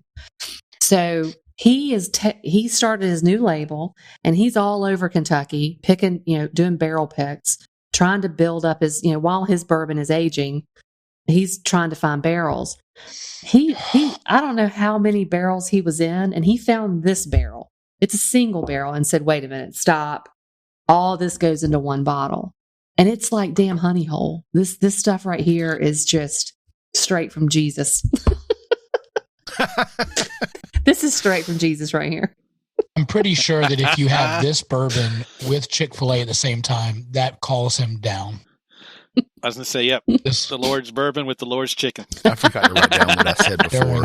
During church. The notes here. It's the rapture. There's a note I can't define in this.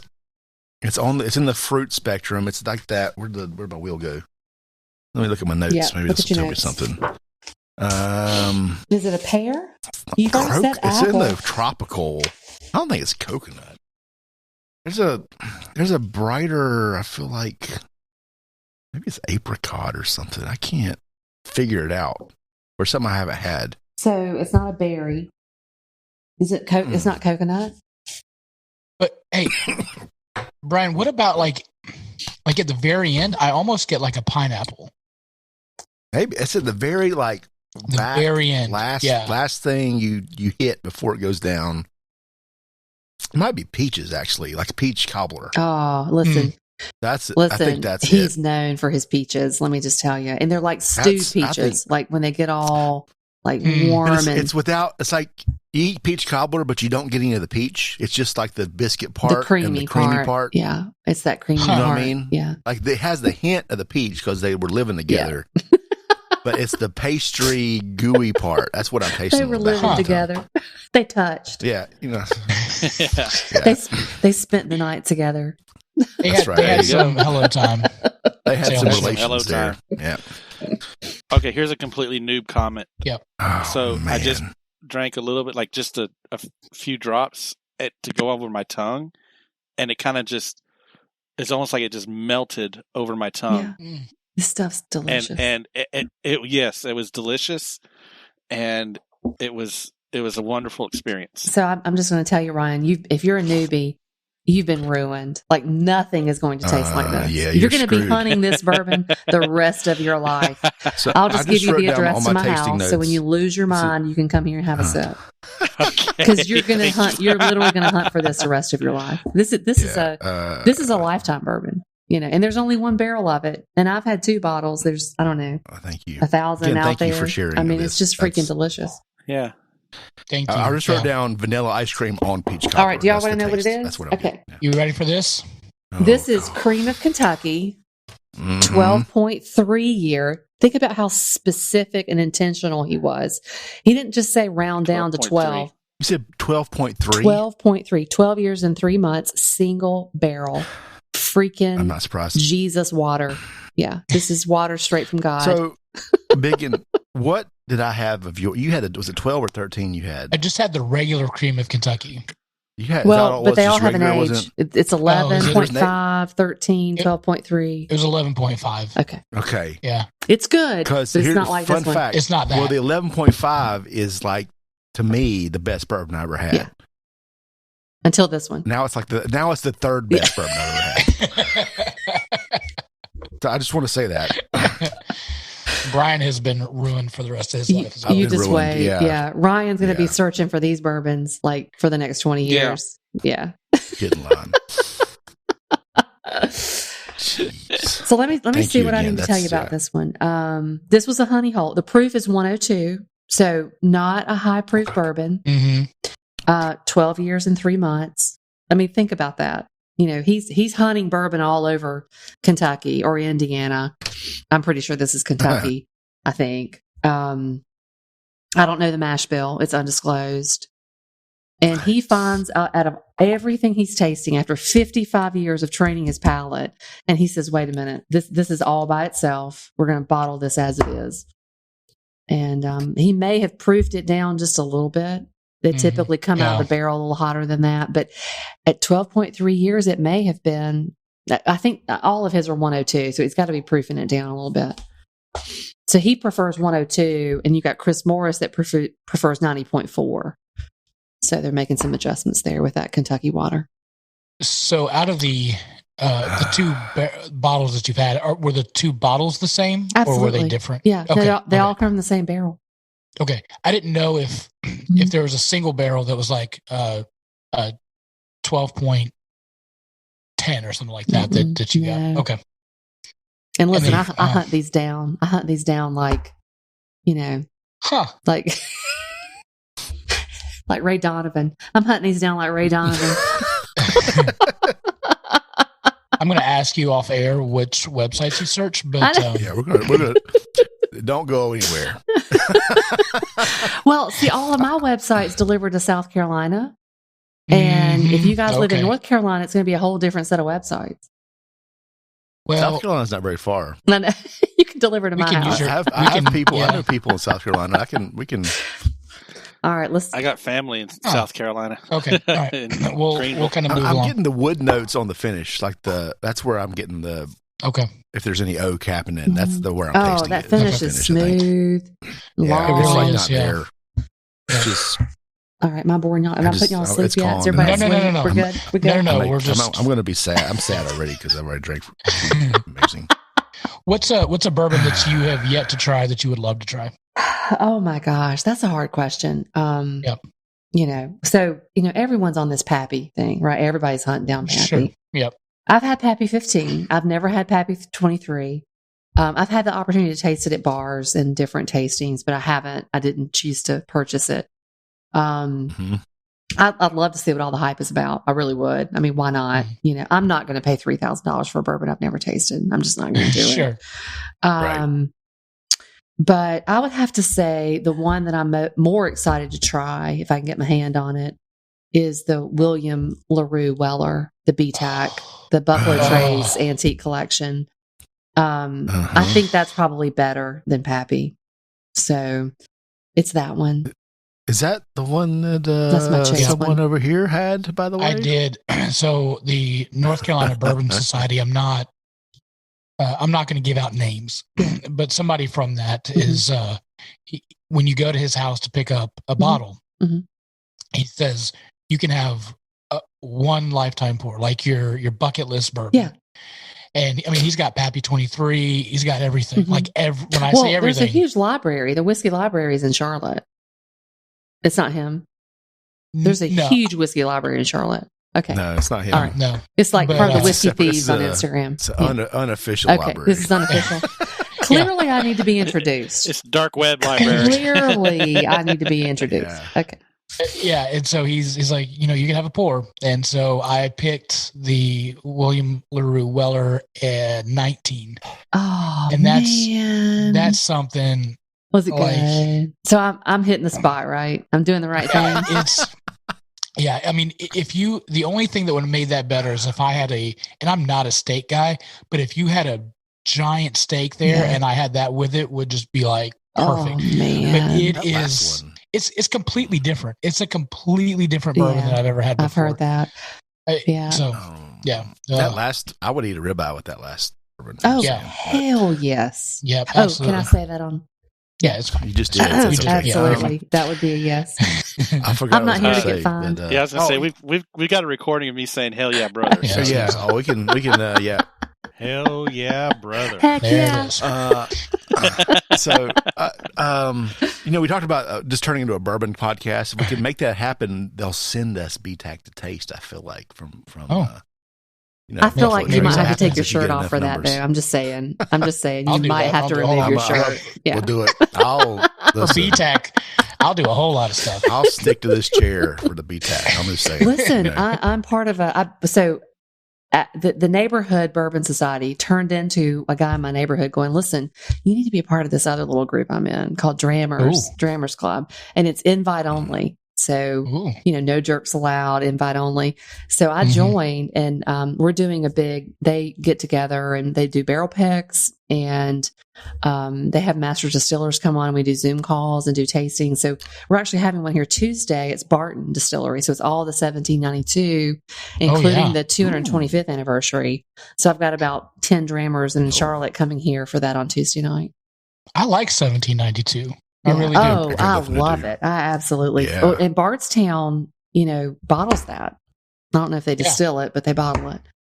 So it's delicious. Any questions in the chat? I'm just asking. We don't want to. I don't have anything on here right now. Do we have? Is it just us? Nobody's it's just us. Nobody's watching. I don't think. No, there's people are watching, really? but they're watching. No questions. I'm so sorry. I'm so sorry, guys, because you're They're not like, getting this. And who is this woman? Why do y'all have her on here? If you're bourbon people, no, they're saying lucky, right? I acknowledge it. Is there a bourbon that you really were like super excited about, and you had it, and you're like, "This is crap"? Oh man, that list is too long. Okay, listen, when you do 100 days of bourbon, right, and you buy bourbon online, you're getting it shipped, and it's coming in, and you taste it, and you're like, "Man, this is a dog. Like this is bad." I don't like writing bad reviews. I don't. Probably the most negative review I've written is the one I wrote from the redemption that I bought at Saturday with you. I mean, that's probably the most negative I've written a review. And it wasn't bad. It was just like, this other one's better than that. Well, if you're going to come out with a rum cask and you know that Angel's Envy owns the corner on that, you got to do something. Like, it's got to be more than 3 months. Yeah. If you shoot for the king, you better not miss, right? I mean, they're aging that stuff in 18 months and you're 3 months. Boy, that was a big difference. Yeah. So I just, it is when you're writing reviews and doing tasting notes, because sometimes it's just not my palate. Like, there really is no bad bourbon. Well, there's maybe one, but there's just no bad bourbon. It's just, some of it's just not my palate. I'm not a big smoky person. If it's real peaty, smoky, Scotch, gin, or gin-like, we talked about that Saturday when we were walking around Southern Spirits. If it's real eucalyptus, mint, heavy, or heavy on that greenery, I'm probably not a huge fan. It doesn't mean it's bad bourbon. Right. It's just not my bourbon. Yeah. My problem is when something gets priced north of like $70 and it turns out to be like, oh man, that's great, a disappointment, isn't it? Yeah, I've done that. I bought that Widow Jane Lucky 13. Remember that one, Biggun? Yeah. He hated it. He hated it. It was fine. It was like a back shelf. You had to like ask for it. It was okay, but it wasn't worth $90. No. Like there's a lot of bourbon out there that right now is priced pretty high. That is probably worth about half. Truly. Now, not this that we're tasting. No. This isn't priced high enough. Producer Brian's ready to give his right arm for the rest of that. So I'll pick your parts. I don't care. Well, I'm glad my William LaRue Weller was a good decision. Yes. Yeah. No, that's a great one. How do you prefer to drink your bourbon? I like it neat or an ice ball. Just neat. Yeah. And let me tell you, so this thing that I did, this 100 Days of Bourbon, I was feeling myself because you don't necessarily, I love bourbon, but I don't drink bourbon every night, So by like night 60, I'm like, oh my God, I got to taste bourbon tonight, like 60 days in a row, I don't understand. And I would like take a little, like, what's the most minimum sip I can take to actually write tasting notes? And so I did buy myself an ice baller. I did. Okay. But let me tell you, I've learned my lesson. I'm gonna tell everybody, save your money. You can buy those $9 set off of Amazon or Crate and Barrel. It's literally the same. You get the same ice ball. Okay. $9 or lots of money. $9. Go with the $9 ball. But anyway, that 2.5-inch ball I love. And I actually have a glass from Nate and Cotterman. I keep it in the freezer, and it has he's blown an ice ball in the middle of the glass, and you keep it in the freezer. It's cold. So I love bourbon out of that glass because it gets cold, but there's no water. There's no dilution. So that's cool. Yeah. I've got an ice baller, and it makes the Death Star. That's cool. Star Wars. That's cool. Yeah. That's very cool. 2 of them, actually. Yeah. That's very cool. All right. So we're going to go to 4. Man, y'all are in for a treat. This is a treat. Right. We already had the treat. Let me clear my... Look how dark treats. That is. Your boyfriend right now is so mad at us. Oh my God. He's having to be really quiet and entertain the dog. Keep her quiet. Does he want to come on the show? What color is that? Hey, boyfriend. That is. That is super dark. That's a dark. Man. I feel like it's beautiful. What color do you call it? Producer Brian, you may want to edit this part out, but I feel like my balls are about to drop. There's a show title. Hold on, I gotta write a note. I'm going to go ahead and tell you, this is a 13-year bourbon. Solid 13 years. Okay. So I feel like that's not old enough for this color. This is some really special bourbon. This is also Jim Rutledge. Okay. I feel like this should be like a 23.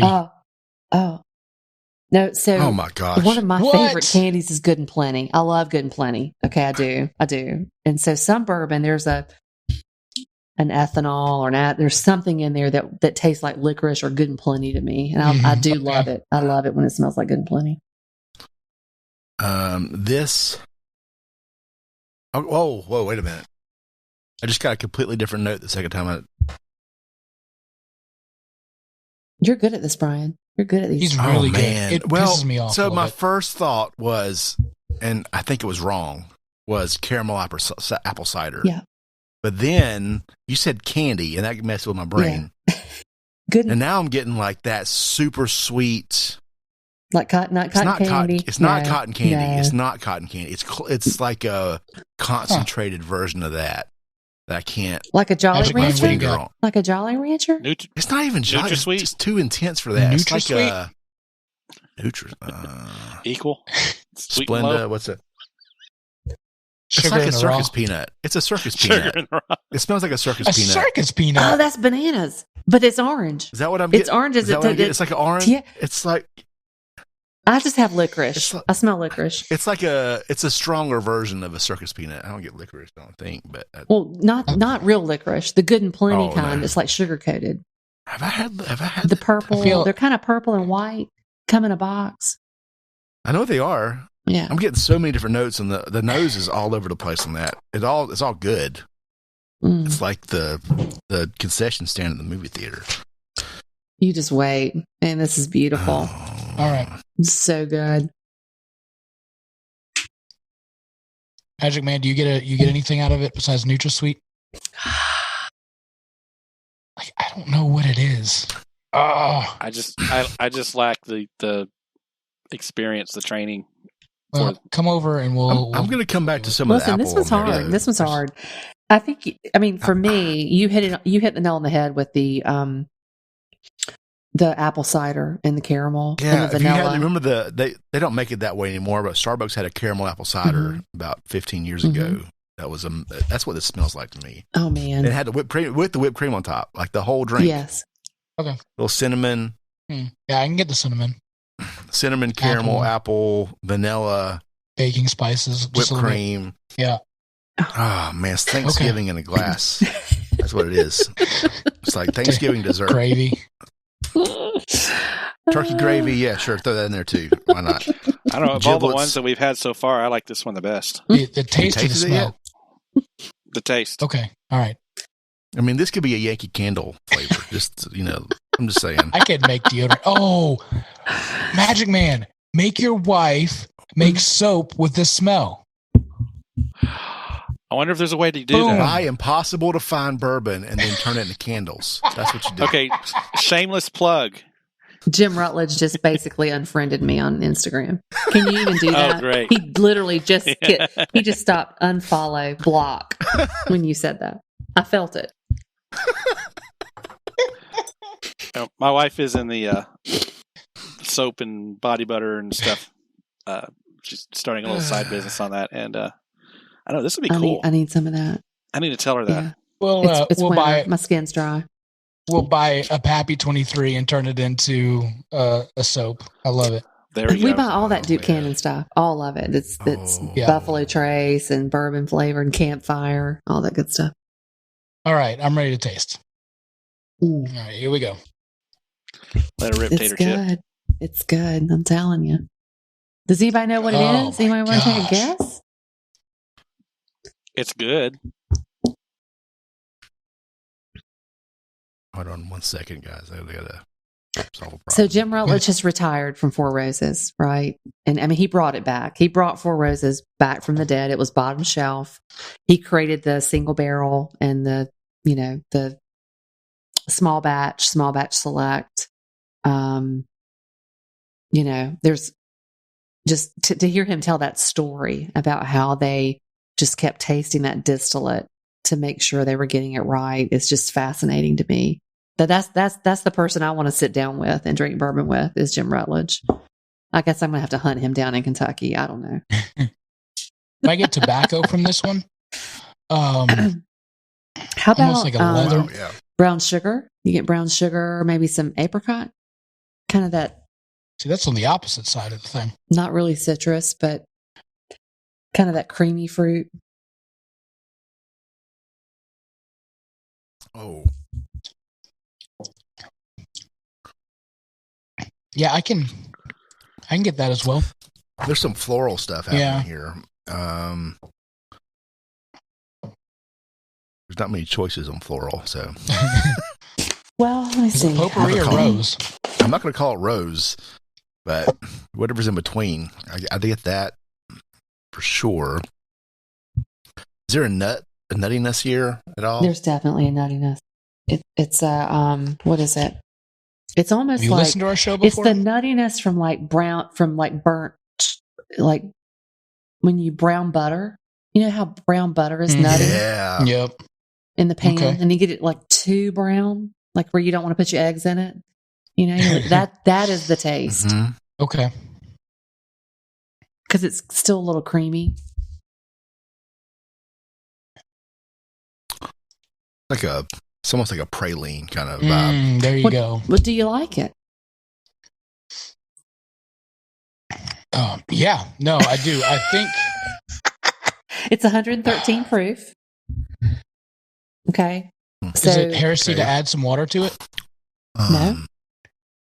Blue Run. Drink it the way you like it, right? So do you see the bottle? So these guys got together. So it's like a Nike designer, Facebook, one of the beginning directors of Facebook, a hospitality executive, political advocate, philanthropist got together, and they hired Jim Rutledge and said, "Find us this bourbon." Created this gorgeous bottle. It's unlike any other bottle that you'll find in Kentucky. It is a gorgeous bottle. They only released this and sold it in Kentucky and Georgia. Okay. One of my neighbors was in Albany, Georgia, and he sent a picture and he said, "Hey, have you heard of this?" I was like, "Oh, please grab both those bottles. Get everything that you could buy in Georgia." But he got one, I got one, and it's just fantastic. It is just fantastic. I think they only made like 2,600 bottles. Some Fig Newton happening action here too. It's Fig. Yes, that's perfect. It's Fig Newton. Mm-hmm. Yep. You all right there? Creamy. My allergies started. That's not good. Up and that's not good. Like my eyes. You might want to save your fifth pour until you're more, ready for that. Don't waste it. So Blue Run. So it's not a Matthew McConaughey pick. So there's that. No, it is not. No. No, this is good. I like it. It's really, again, a lot of depth to it, I think. But that praline is perfect. This is good. I will say I prefer the cream of Kentucky. Yeah, the 12.3 year. Yeah, for me. To me, it's better. Absolutely, it's just this is good. This is not when you're doing tastings. I'm not complaining. You try to do low to high, so the age and the proof are both higher. So, I'd get my certified bourbon stewardship revoked if I didn't do that. But yeah, I'm with you. The 12.3 is king for me. It went up, yeah. Yeah, it's just that's for my palate. That's that one. Yep. This Jesus juice. Yeah. Mm-hmm. This is really good. This is really good. I really like this. I have trouble with some of the darker flavors when you get into bourbons. Okay. I've struggled with some of the Old Forester single barrels. Finding one I like. It's hard to beat that 1920 though. That Old Forester 1920 and 1910. I like the those are the two. Yep. That's it. And Statesman. I love Statesman. I haven't had Statesman. I only had Statesman actually. So good. It's good. I've tried like 3 single barrels and I couldn't get behind any of them. Yeah. The 1910 actually, I've gotten to the point where if I see it, I just get it. Yeah. Just 1920 is a little easier to get. Yeah. I don't think I've had the 1915. I keep both of those. Mm-hmm. Those are good just all the time. Did you say 1915? Yeah, I don't think I've had that. Well, they don't make it. You have to mix the two, and they is that the mix? And they sell you a label on Etsy. What someone told me. Well, people do it all the time. Okay, they mix the is that two. What it is? All right. Yeah, they mix the two and create a 1915. So it's imaginary bourbon. Yeah. Okay, and that's supposed to be good, right? I don't mix bourbons. I have not. Unless I have. No, I haven't. this one, I don't know what it is, but it like gets stuck in the middle of my chest.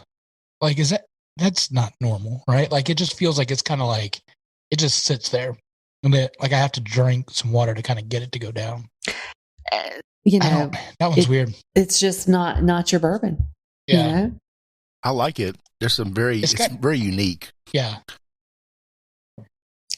All right, so we'll finish up because I know we don't have a lot of time. I don't know why producer Brian doesn't have that much time, but I understand. We're fine. We're fine. I took care of it. So I have a different issue I need to take care of. You guys want to talk for a second? Sleep. Yeah. All right, so listen, can we y'all are going to sleep good tonight. I'll tell you that right now. No doubt about You're that. going to sleep good tonight. Yes. Daddy's I'm thinking sleeping about going good. out and getting a cigar after this. So. All right, so I'm going to my fifth. So Jim Rutledge is the person you'd like to have to drink with. Aww. So my dad passed when I was 22. Okay. I was young. Okay. He was like 67. Yeah. He lived a long life. I mean, he would be my ultimate, he would love it. He would absolutely love that I'm doing this. Yeah. We would have a blast, but, but the living person, would have to. I've already had shots with Chris Morris, but Jim Rutledge would be, he would be my hunt, because to have him sit down and drink, a dram of cream of Kentucky would just be magic for me. Sure. Yeah. He's fascinating. Let's see if we can make that happen. How often do you make it up to Kentucky? Every couple of years. It's you have to drive, right? It's 6 hours, and it's not a fun drive over the mountain, right? You get to Knoxville, and it's just like, oh my God, over the mountain. Because you're going to bring bourbon home, and if you were going to fly, it's the same time. I mean, from seat to seat, right? It's still 6 hours, exactly. So it's just better to drive. But I can't wait to get back. I cannot wait to get back. Yeah, love it. And love it. When you go, and the people that take you through the tastings and the tours, a lot of them are retired, and I've looked at that and said, this is the ideal retirement job for me. Absolutely, this is it. There you go. I have found it. I just got to find my Kentucky home. I want to in Bardstown, and we've interviewed a realtor in Kentucky, that Ryan Lemon from Kentucky Sports Radio. He can get you a house there. Exactly. But I mean, if I could just be the old man security guy that just sits on like the third level at Buffalo Trace and just watches the barrels. Get in line. I'll be that guy. All right. I don't make it to Kentucky often enough. I'll tell you that. Yeah. Well, my grandma would say the same. I can't afford it. Here, boy. All right. Well, we try to go. You said, sorry. Go ahead. No, go ahead. No, I'm jumping into business. You go ahead. Let's go to business. I want to hear what you're going to say. I was just going to say we try to go up there every Thanksgiving for, that's where we spend our time. So we'll spend some time, with the family, and then we'll make it, when we come home, Is your family in Louisville? Yes. Gotcha. Yeah. Have you been to Angel's Envy there? It's beautiful. It's gorgeous. I have not. So, oh man, it's beautiful. I want to go to Mickner's because I haven't been there either. Would you believe that's the one bottle of bourbon I don't own right now? Out of the 250 bottles, I don't have a single Michter's. I've tried one, but it was the lower end one, and I didn't like it. So I'm scared to buy a higher end one. I don't want to spend that money without tasting it first. I love the US one, just the standard. Yeah. I don't think I've ever had a bottle of Michner's that I don't like. Yeah. I like really? it. I gotta try it again. Well, come on over. Listen, the first time I tried birthday bourbon with Old Forester, I didn't like it. It was at a bar, and I was like, no, this isn't my bourbon. The Old Forester birthday? Is that what you said? And this was probably, no, not initially. No. Wow. All right. So this fifth one, I get a lot of cherry from mine. Let me pull up your nose. Hold on. Let me pull up your nose. Pears on the nose. Are these different? You said these are different, right? You're different. There's all different. They're all different. Mine smells like pears. Oh, no. Now mine smells like pears. Oh, stop. All right. So let me just tell you, I think you know yours. You know yours, right? Biggun. It's a lot. I don't think I do. You have Elijah Craig 23. You're drinking a 23-year bourbon. Holy moly. So look at how much we have left. Look, like Not a lot. Oh my gosh! Yeah. Look at it! Look at Brian's face. So number 5, do each one of us have something you have different? something different. Yeah. So JT, Oh, wow. Biggun, you have Elijah Craig 23, 90 Holy proof, cow. 23-year-old. The damn thing is dusty, but it's delicious. And let me tell you, after you take a few sips, add like two tiny droplets of water. The damn thing will explode into a land of fruit and honey for you. Fruit and honey. Trust me. Don't tell me this. It's beautiful. 23 Producer years. Brian. That's awesome. Yeah. That is awesome. No. Wow. Brian, you have something different, but equally delicious. Okay. It smells like I'm getting pears on the nose. Absolutely. That no, stands for. you should. All right. Okay. So some vintners from California wanted to create a bourbon, went to Kentucky, drove around, found their distillery. And what you're having is something called Lone Whisker. Can you see the label? Okay. Okay. It's a 12-year bourbon, 93.8 proof. Silky. What was the proof? 93.8, but it's a 12-year bourbon. 93. Lone Whisker. 12. They've only made 2,000 bottles of this. That's it. So very small batch. And you know, when you drink wine, really good wine has that really deep well at the bottom. Can y'all see that? You can see my finger. Look at this bottle. This is rare for bourbon. They put this bourbon in a really nice wine bottle. I mean, it's really delicious. It's just so good. And I've ordered the Dogfather. It's not here yet. It'll be here in a few weeks. It's their 15th year of this version. This has a butterscotch note. Oh, brown sugar, cinnamon, bunches of rye spice. It definitely has that Kentucky hug. This feels good. Like the mouthfeel on this is amazing. It's like silk. It's delicious. It's like taking a silk napkin and just wiping your mouth with it on the inside. It is so good. It's very rare. Wow. That's so. Sometimes you drink a bourbon and you just know it's like something about the way they make it. Yeah. It's different, you know. It's the feel. It's all about the feel. Maybe it's not the real thing or not. I've had 5 bourbons now, so I'm making stuff up. So Ryan, what you got? This one is dubbed to put hair on your chest. Oh, okay. So Magic Mike. Your wife's gonna love you tonight. That's good. That's right. That's right. Especially after that.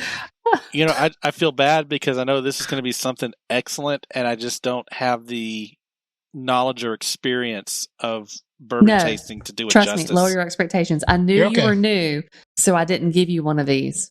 I gave you something that's like $29 a bottle. Oh. She gave me the bottom shelf. This is good. Like, I know what it is, but it's good. It's really good. So you're going to think about Red Hots, cinnamon Red Hots, and tell me you don't taste cinnamon Red Hots. I know this guy. Like that little red candy. It's definitely got a kick. This is like man's bourbon right here. So literally. Like 114. Yeah. Is that the number? Yeah. It's old granddad 114. Cinnamon damn red hot. That's good. Yes. This is definitely. I actually like it. It's delicious. Everyday drinker for me.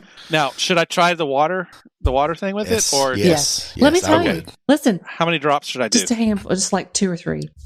Yeah, it doesn't take many because that water molecule is so big, it just blows up that bourbon. Yeah, that's one of the best cocktail bourbons. Absolutely. Put it in an old fashioned. Oh my God, it's delicious.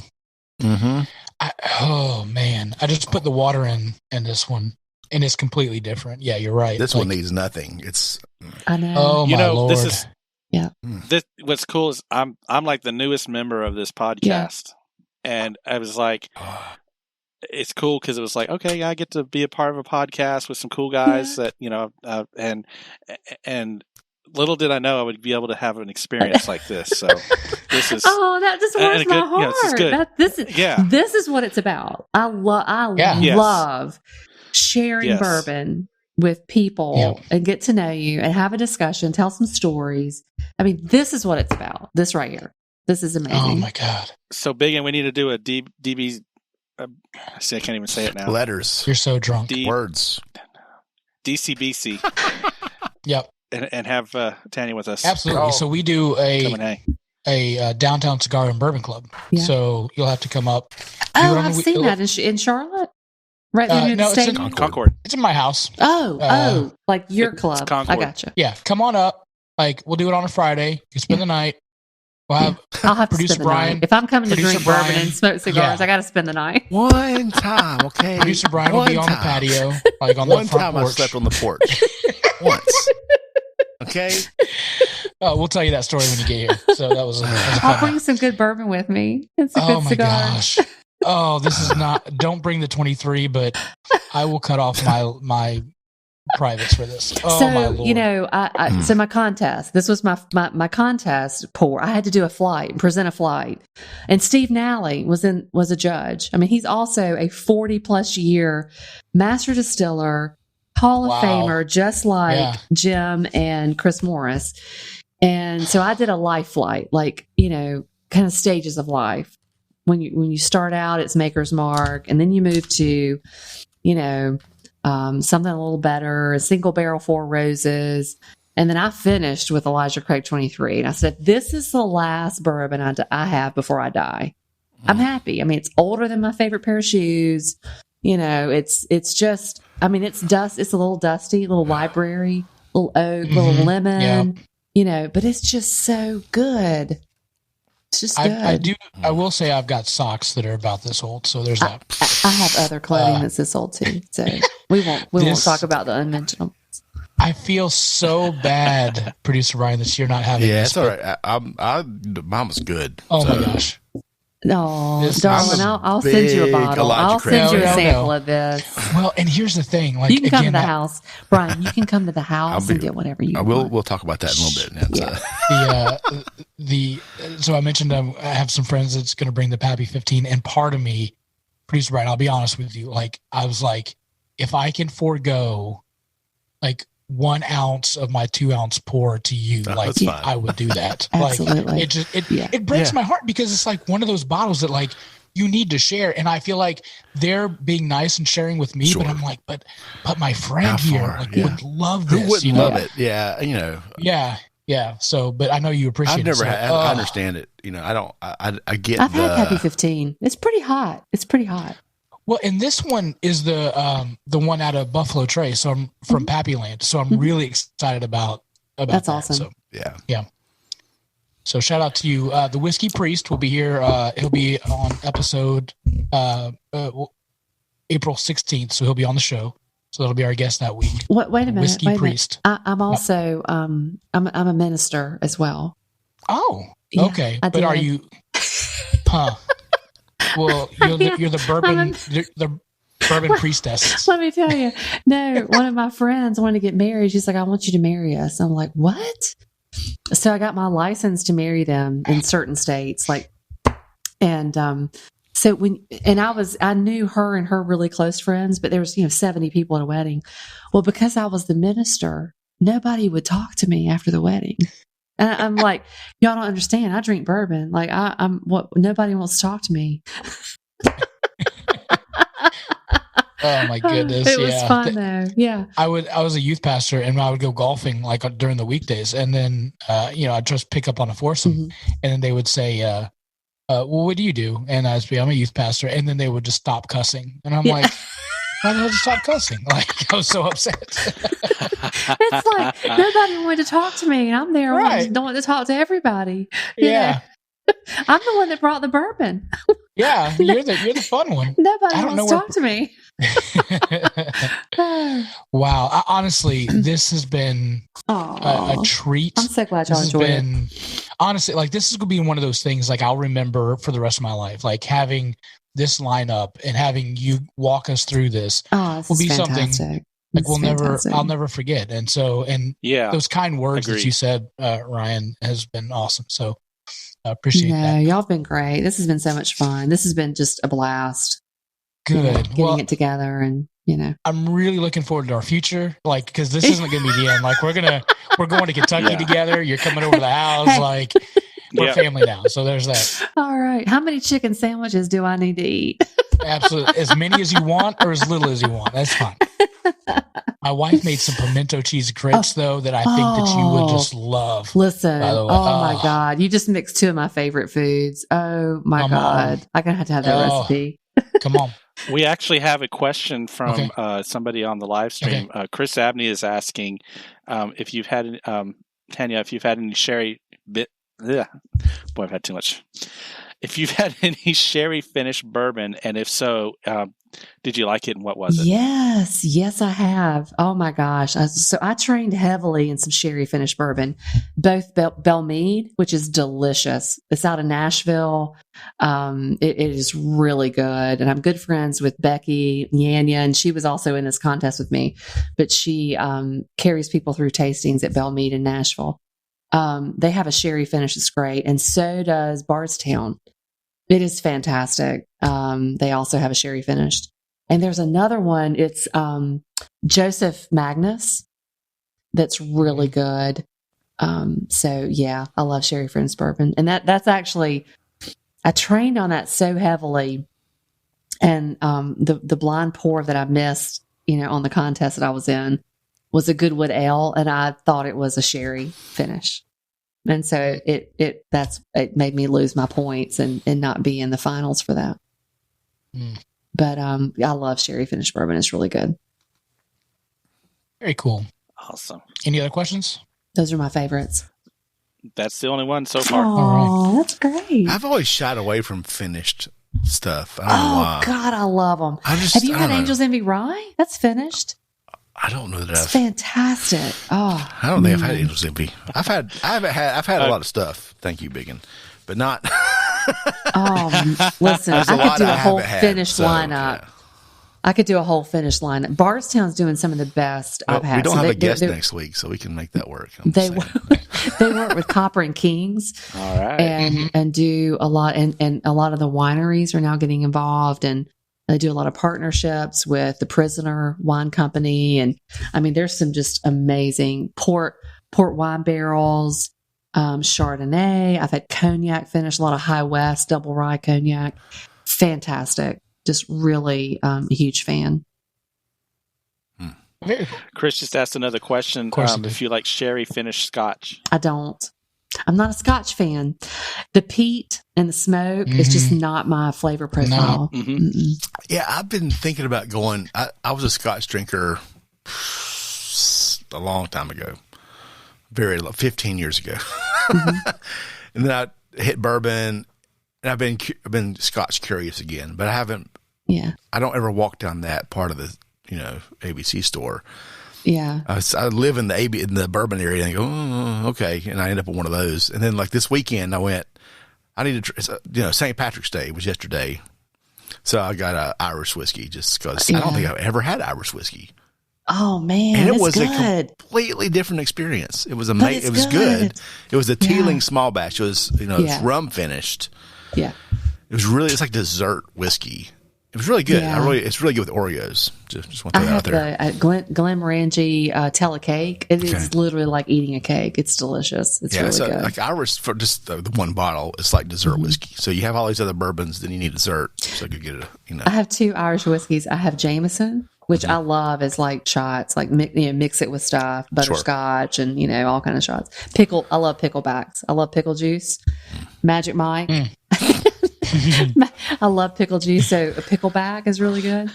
But I have a friend of mine for a party brought me a Middleton, like a really good aged Irish whiskey, and it is absolutely fantastic. It was the one that I reviewed a year ago on St. Patrick's Day. It's fantastic.